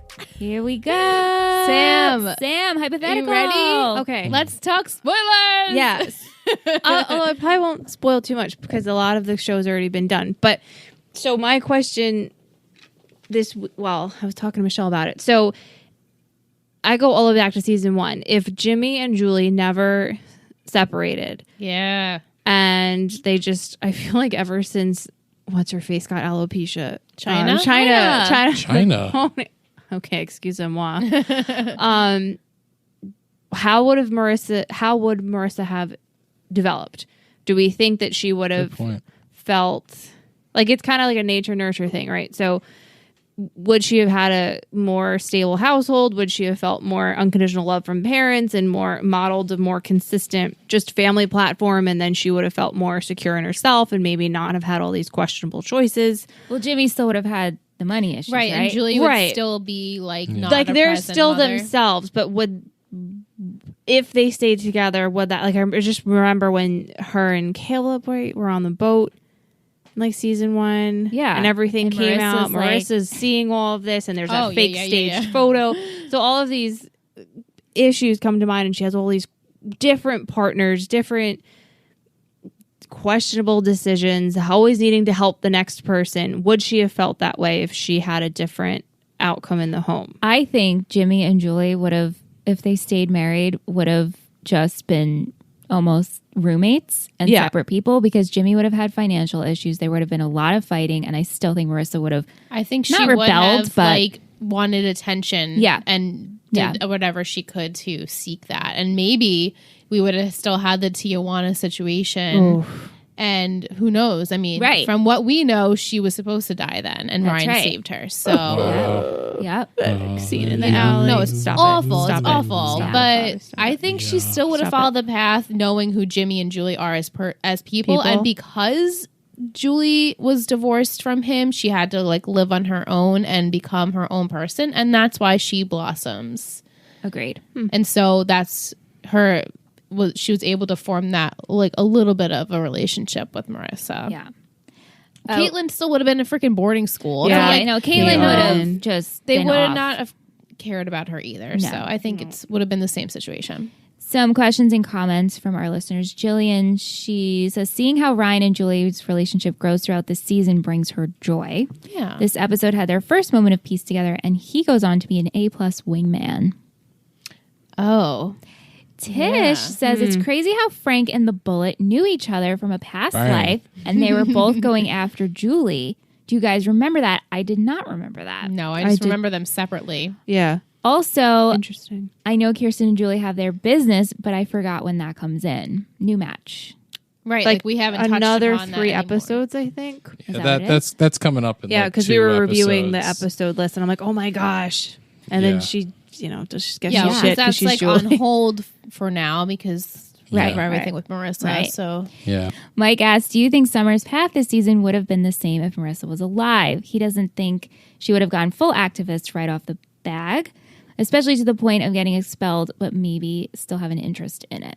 Because she's trying to. I mean, the only reason she got involved with Che and any of that sort of stuff in the first place is because she was looking for something, anything, to fill in the void, the hole, the gap in her heart that was placed there when Marissa died. Because that's so not her. I feel like she had a little bit of that, save the world, go green thing deep inside of her somewhere, and it would have come out. But I don't think she would have gone as OD as she did if Marissa didn't die. So yeah, I agree. I think she would have had to find something to keep her doing that college experience. But if Marissa was still here and her relationship with Seth was still good, right, that she would be content with not doing as much. Yeah, for sure. Alicia, she asked, why do you think Sandy and Kirsten don't suggest therapy, and why do they only show the girls going? Marissa went, right? Summer went. I think because they know Ryan barely talks, period. So that's not a reason not to go to therapy. I'm write that shit. Look, you're coming at it from a therapist standpoint. Think about it from their standpoint.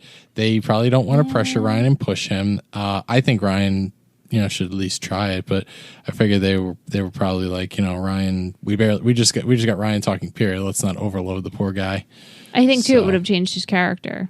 Yeah, it would have. We only see him as this dark, mysterious dude. Right. And there's more of an appreciation, wow, look where he came from, look where he is now. And he did that all on, literally by himself. Not that, obviously not downplaying therapy. Moving in with the Coens, I'm sure, helped a little bit. Yeah. But you, at the end of the day, have innate characteristics and traits. I mean, they call them cardinal traits. That more women are pro-therapy than men? Therapists or clients? So. Clients. They are more willing to go to therapy. Or that's just not, maybe I'm just making a stereotype. I would have to say, as a male and a therapist, I do see more women in therapy than men. And I typically have more success with my female clients because they're more in touch with their emotions and able to express themselves and allow themselves to feel vulnerable, where a lot of guys, I kind of have to sort of, do... It's kind of like, working with Summer, you have to crack through that core and, teach them how to be vulnerable and that it's okay, because society's taught them men don't, express their feelings. They don't cry. Right. So I kind of, not that I have to teach them, not that I'm their teacher, but I have to try to help them get open to the idea and sell them on the idea that this is going to help them to be vulnerable and it's a safe place to do it. So I feel like women are more accepting and open to therapy than guys are. And, they're easier to make progress with. Right. How would Ryan and Volchok have played out if Marissa hadn't died? Maybe she just got badly hurt and couldn't go to Greece because of it. How would her and Ryan be? How would her and Volchok be? How would Seth and Summer be? And would Marissa be jealous of Taylor's growing friendship with Summer? Wow. So many hypotheticals there. But they're all tied into one. I feel like it would have been the same path regardless if she got hurt. I think Ryan and Marissa would want to find him because I doubt he would have stayed and called 911 regardless. So I think they still would have wanted to find him and hurt him very badly. Yeah. I wonder what Ant would think too, because I really think if Marissa lived, Volchok would not have come around. He would not have stuck around. He would not have felt any level of remorse. Agreed. True sociopath, I feel. And he just would have been like, fuck this, I'm out. I don't want to have any legal entanglements. I don't want to have any more to do with these people. Or he would have come around 3 episodes later. And I just want to talk. I'm just drunk. I just want some makeup sex. Right. But I think Ryan and Marissa were starting to get to a good place again. And I'm just Ryan and Marissa forever. So I think they would have patched things up. They said. Right. I would have hoped down the line, not at that moment in time. But I don't think she would have gone to Greece. Me neither. No. And I think her and Ryan maybe, I don't know if she would have stayed home and got depressed or what if she went to Berkeley because she deferred.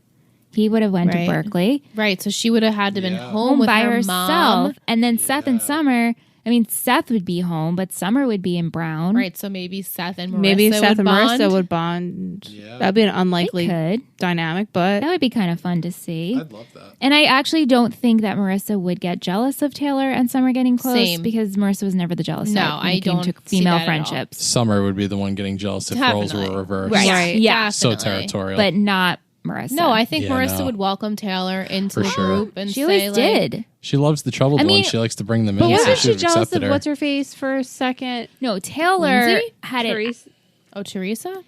But that was not different. 'cause really. Ryan and her had a past. Yeah. And Taylor had it out for Marissa in the beginning when we met her. And Marissa still didn't care. Marissa was She's just like, like, "Yeah, whatever. And then at True. graduation, they were sweet and they They were, hugged. And yeah. Yeah. And she was, but Seth and Summer, I don't really think their relationship would have changed. I mean, they were planning on when in the winter semester, he was going to go and Yeah. she was going to scope out everything for them to do. maybe Right. long distance would have been tough, Right. but They I would've think stuck they would it have been out. okay. I think they would have communicated way more and And Seth better. wouldn't had to keep leaving her 5-hour I know. voicemails. Thank you, Alicia. Yeah, that's a great Well question. done. And Well then played. Vic, she sends some points. Spencer, who is Bullet's son, is Caitlin's tennis instructor. Fine. Oh. And Bullet comes in as a new match investor thanks to Sandy. Oh, yeah, I had no recollection of that. So I remember thank the you, Vic. tennis a little bit. Right. Yeah. Yeah, because Julie sleeps with him, Yeah. right? Julie sleeps with the tennis instructor, and it's Wait, the son? She sleeps with the son? doesn't she hook up with a tennis instructor? I don't think she hooked up with Oh, okay. him. I think she hooked up with someone else. different one? Yeah. But Oh, okay, okay. I know that she saw him working with Caitlin. She was like, steady girl. The same way that Taylor was okay. like, steady girl when she saw like Ryan being Oh, all right. sexual and whatever. Right. Like he Okay. is. Okay. Oh Yeah, because I my didn't think that. I knew something with a tennis instructor. I just think of her on the counter. I can't get over it. Taylor. Yeah. That's With the episode 80s. John's coming on for. Oh my Man, God. mother I love effer. that. I also wanted to do that. I really love that scene. It's just so, it's like, Yeah. And the whole episode, Ryan has this like catatonic stare like Cameron from Ferris Bueller's Day Off, just like staring were you blankly. And watching like, me change? yeah. Or like when Sandy's like, Ryan, got a bagel, I schmid it for you. And Ryan's just like staying there catatonic, just like zoning out. Yeah. But I also I'm excited. I know yeah. me too. I watched that episode last night. I I just love that. because like anything scene. with the bullet, I'm just like I'm in. Okay, so instantly. that's perfect transition. She asked, "What if the Bullet and Julie would have been in an actual relationship, and he was the father of Julie's baby? How do you think that would have played out? And your thoughts on the Bullet, which you love." She's got to be somebody's. Why have you heard that song twice? baby. Poor Jackson Brown. Apologize to So him. you love the Bullet. Bang! Yes, I do. He wants And to be. would have you been happy if Julie ended up with the Bullet and not Frank? Well, I want to say first of all, for a while, like I was so into the bullet that I wanted Sam to start calling me the bullet. I was like, Sam, start calling me the bullet. And she was like, Bobby the no. Bullet. Bob So- Bullet, Bob Bullet. bang! So I tried, and I'd go up to Sam, and I'd be like, "Hey, Sam," guess what? She'd be like, "What?" And I'd be like, "Bang!" And she would just roll her eyes. It was almost like that scene from Avenue Q where it's like, "Oh, Ernie," and he's like, "What, Ralphie?" And for anyone that's seen Avenue Q, Ohio. but anyway, Yeah. So I just want to say first and foremost, I totally didn't even realize. I totally forgot that the tennis instructor is Bullet's son because, like, aren't all of Bullet's kids named after cities in Texas? Like, this is She said Dallas, Spencer. Austin. Is there a city in, for anyone out there who listens, is there a city in Texas don't named know. Spencer? Because I thought all of his Maybe it's kids were named Spence? after Texas Maybe, yeah, cities in you're right. Texas. Because he's like, this is Dallas, this is San Antonio, this is But like, Austin. what if Julie's baby was the Bullets? Then he would have had another. Would you have liked that? I would have liked that because I think I would have liked that because I think that it would have hopefully helped like humble the Bullet because you saw like in the in that dating episode, Bullet's like Bullet was making like sexual passes and innuendos and pig-headed comments at Julie, and Julie pretty much like shut him down and kind of leveled him, which he never really had before, or at least no indication of it. So she sort of helped like humble the Bullet a bit, and I feel like having a kid with her would have like humbled him even more because she would have kept like kicking his ass like that, where all the mothers of his other children never would have. So I would have liked it because it would have continued to help the Bullet become a real man and everything instead of Wow. like the fucking What is he, child. Pinocchio? I'm a real boy. Can't wait. No, What are like the she chances helped that him grow both up. women in their later age get pregnant? I know. That's a good point. Why did they do that with both of them? Right. Kiki and Juju have babies. Such a good What point. the hell? That's so weird. It's Why like, did they do that? It's like Father the Bride Why Part did I 3 never or something think of like that? that. Like it's like a normal thing. Like they were in like Yeah, not a big Right? deal. geriatric pregnancies and everything was fine. I tell you, Ryan's dad and Sandy, though, they got some serious swimmers, man. I'll tell you what. Apparently. I know. Like Michael Phelps of sperm, I'll tell you something. Wow. But last but not least, do you think Neil leaving Julie the house was an apology for the affair? He didn't have to leave his house to her. No. He didn't have to do No. anything. Just a nice guy. I'm shocked that he left her the house. Yeah. What the hell? Oh. Sorry, guys. No, I know. It's so random. It is random. I forgot if they discussed that, but Well, clearly he says, this is my house. And she No, goes, I know. well, But like, sucks how do for we you. get there, you know? Oh, they made a reference to it in the following episode where Caitlin and Julie were talking. She's like, well, he was nice enough to leave us Right, his house because while Taylor's he's in there then. Like, it's like a Taylor girls' does club. move in. Yeah. Like, oh, wow, Taylor's house hopping, man. And Yeah. then Summer comes home because she gets kicked out of Brown. Right. Yeah. Because Che Che's a like turns her in. Che is no way. We don't like Is Che. Volchuk on the island? Is Yeah. that our Island. last appearance Yes. of him? What? All right.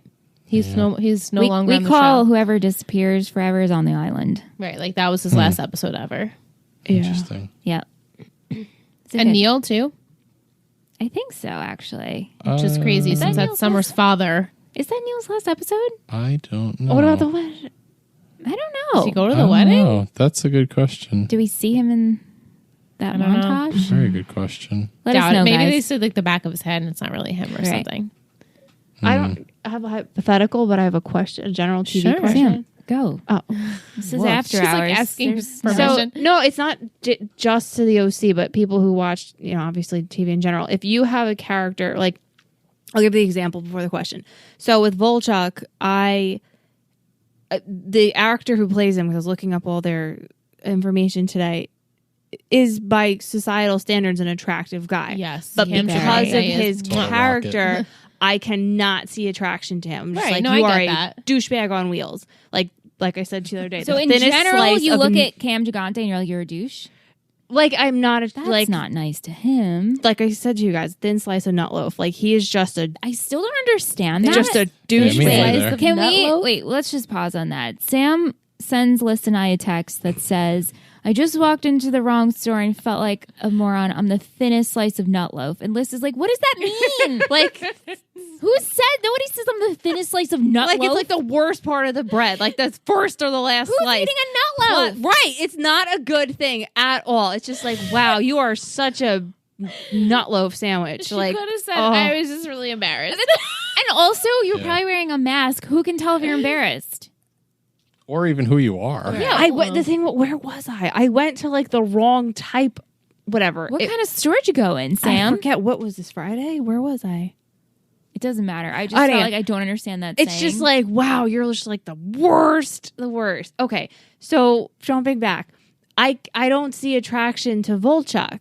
Like I'm trying to think back too, and this is not TV, but like people in the past, you've like in high school. Who?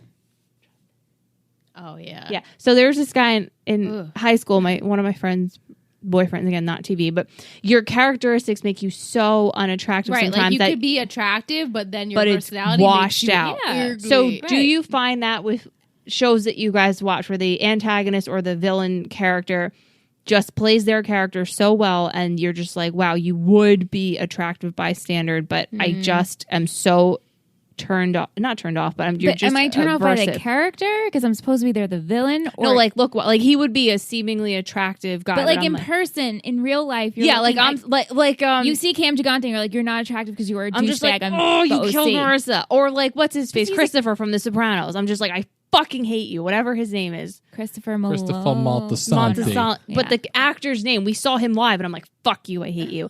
Not to Yeah. his face, but I was So like, "He's just, I can't see past it. So I she's can't." one of those like wow, fan you're stands. one of those. Sam's very rooted I in stand her this morals. person. I Like- hate everyone like- who comes into contact. yeah, like you are just anti like my value. You just shit on my Because values. here's the thing, I get though. that. I get That means the actor is playing such a good role, Right. Right. But So you there's- but that's so awful for them to be judged. I'm not judging. I'm just like, I can't. I can't find you attractive because you played a douche in 2000. She's just whatever. saying that it's hard difficult for her see to find that. him attractive. I don't have that problem. I don't have that problem either. Yeah, it's almost like the whole like theme of like the Shallow Hal movie or whatever. It's like you could be totally a total smoke show, but your personality is shit, and that's what I'm seeing. I get that in real life, right? Yeah, but not with television because you're an actor playing a role. So they really play their roles well, I guess. Right, They still they're hate great. There's the people that you love to hate on shows, and we always talk about that, like Dan from One Tree Hill, right? Oh, still, Dan, I mean, bad Paul Dan. Johansson is still a smoke show. I still find him to be Me attractive, too. even though he's such an asshole. But he redeemed. But then he redeems himself. Or But, like whatever. Hayden Christensen in Star Wars. You are. I'll never think he's ugly. So Oh, I have such a crush on Hayden Christensen. Revenge I of the love- Little Bitch. That's what that movie should forget. Revenge of the Little Sith. Bitch. Anyway, that was my question to people. Like, can you see? I guess I'm the only one. Who Well, I'd love to hear everyone else. Yeah, I'm answer. curious what people Please think. let us know. and if it has, who have you been able to or to not see past their character? And I want to piggyback off that. I want to snowball off course that. you do. Female Fight Club beat the Beat the shit out of her. him. Her, right. No, I want to piggyback that off to any No one got dudes surprised any me, dudes that are listening to the show. Like people like Julie. She's a total rocket, absolute rocket. But just her. That's Like, a little. gives you a rocket? That's a No, little it's- phallic, Robert. It's a slang term, but Freudian slip. it's a slang term from another Like a red rocket, like a dog. Ew. No. That's No, it's a hockey term, but It's also a dog term. interesting. it's a hockey term, It's a but dog term. she's like a total smoke show, but she's got a really shitty personality and questionable morals. Like for any guy listeners, does like Julie, for example, does that bring her down, or someone like Anna or Kiki, who have like unbelievable personalities, and they're attractive, they're total dimes on top of that. I'll Does it enhance piggyback on that further? piggyback. People who have really good moral I'm like, wow, you're even more attractive. But wait a minute, like Julie redeems herself. And- And Kiki had a she has shitty a glow up. They both glow But up. Melinda Clark Right. plays this character in Right. everything. So Oh, are we she's just making her associated like I'm just the mother who can't get my shit together, and like I've seen her play this role on a lot of things. So am I supposed to just see her as that way? I still think she's a fucking smoke show. Right. Yeah. Oh, I think of like Brittany Snow too in Hairspray. Like I love Brittany Snow, but in Hairspray she's but she turns around. But I'm like, freaking oh, you love little Brittany brat. But I still love her. So maybe it's a guy thing. Well, Brittany Snow doesn't know. normally play that role, though. True. Yeah, that's like her isolated role of being like a bitch. Because Right. all of her other movies and all of Brittany She's Snow, super like, sugar. yeah, totally sugar not and that. spice and everything nice. What if Totally. an actor plays a role really great, super funny and attractive, but in real life they're a dick? Oh. Yeah, So how does that work? Worst. like Alec Baldwin. Oh, he has an anger problem. I still He's a love good-looking him. dude, and but it's in real life- complicated. He is the bear everybody wants to hug, Oh my even God. though He's he's a troublemaker. He's a big Complicated. sexual bear. He's in a that big movie. bear, big hair bear. Yeah, You know what I mean? Yeah, that Like, what if they're just not a So nice human? That's even more disappointing. That is. I don't know. Yeah, I don't know who people could be listening, but I know I've heard a story of an actor who was a total d-bag in real life, and now when I watch a show, I'm like, wow, you're not a nice Who is person. With James Corden? Because I've heard he's an asshole. Why are Ray you Romano? whispering? Brad Garrett. Brad Garrett. I've heard. Everybody loves So Raymond. Robert. I'll call her my pseudo mentor, Bobby's mentor, saw him live and said that he was so rude and crude, and someone got up and he made a comment about the person's weight, and she was like, oh, I'm not with this at all. And she told me that. I was like, wow, I second-handedly experienced that, but when I see him when You have everybody loves negative Raymond, I'm thoughts. like, yeah. oh, are you really? Maybe he was having a bad day. He was Right. like, on the I give a stage lot now. of like benefit of the doubt. to Yeah. people, I'm 'cause trying to people do are that human. too, but I've And heard also a couple I of just times to about him. judge a human. I'm not judging. I'd be like, don't judge that person. No, I'm saying just back to Cam Gigante. Like, Ugh. I hear he's so nice in person. He was I'm sure great he on the is. sets, and he's a very attractive human. And for you to look at him and be like, nope, you're a douche who killed Marissa on that role. I don't Yeah. think he's like, oh my God, you're the most vile creature on the planet. Like, He's from Bigfoot. Twilight, too, you know? He's I from hope so. Twilight. I hope Yeah. not. But- he looked horrible in Twilight. I know. Yeah. I know. But I look at him and I associate, like, wow, I don't like you. But he's So also, it knocks him down. The attractive, like, you're still a good human. If he's a humanitarian, like, I'll donate to your charity. I just feel as a look, I'm like, oh. Like, Bobby can say something stupid. And I'm like, oh, you're really just right now.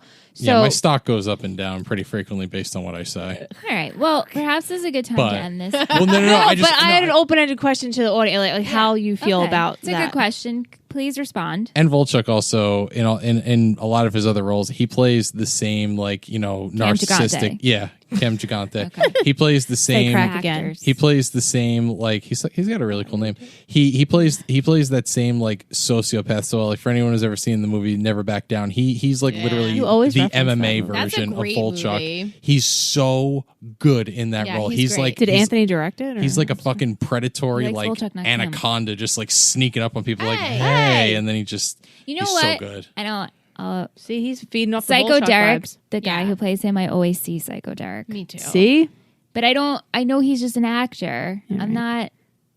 Anyway, let us know, guys, and then we'll let Sam and Bobby know. Dum dum dum. Mm-hmm. Thanks for listening this long. Thank you for sticking. This is a heavy episode, but hopefully it's exciting. If you're here, send us an emoji. A peach emoji. Oh yeah, Peaches. send us a peach. Peaches. Peaches. Preachers.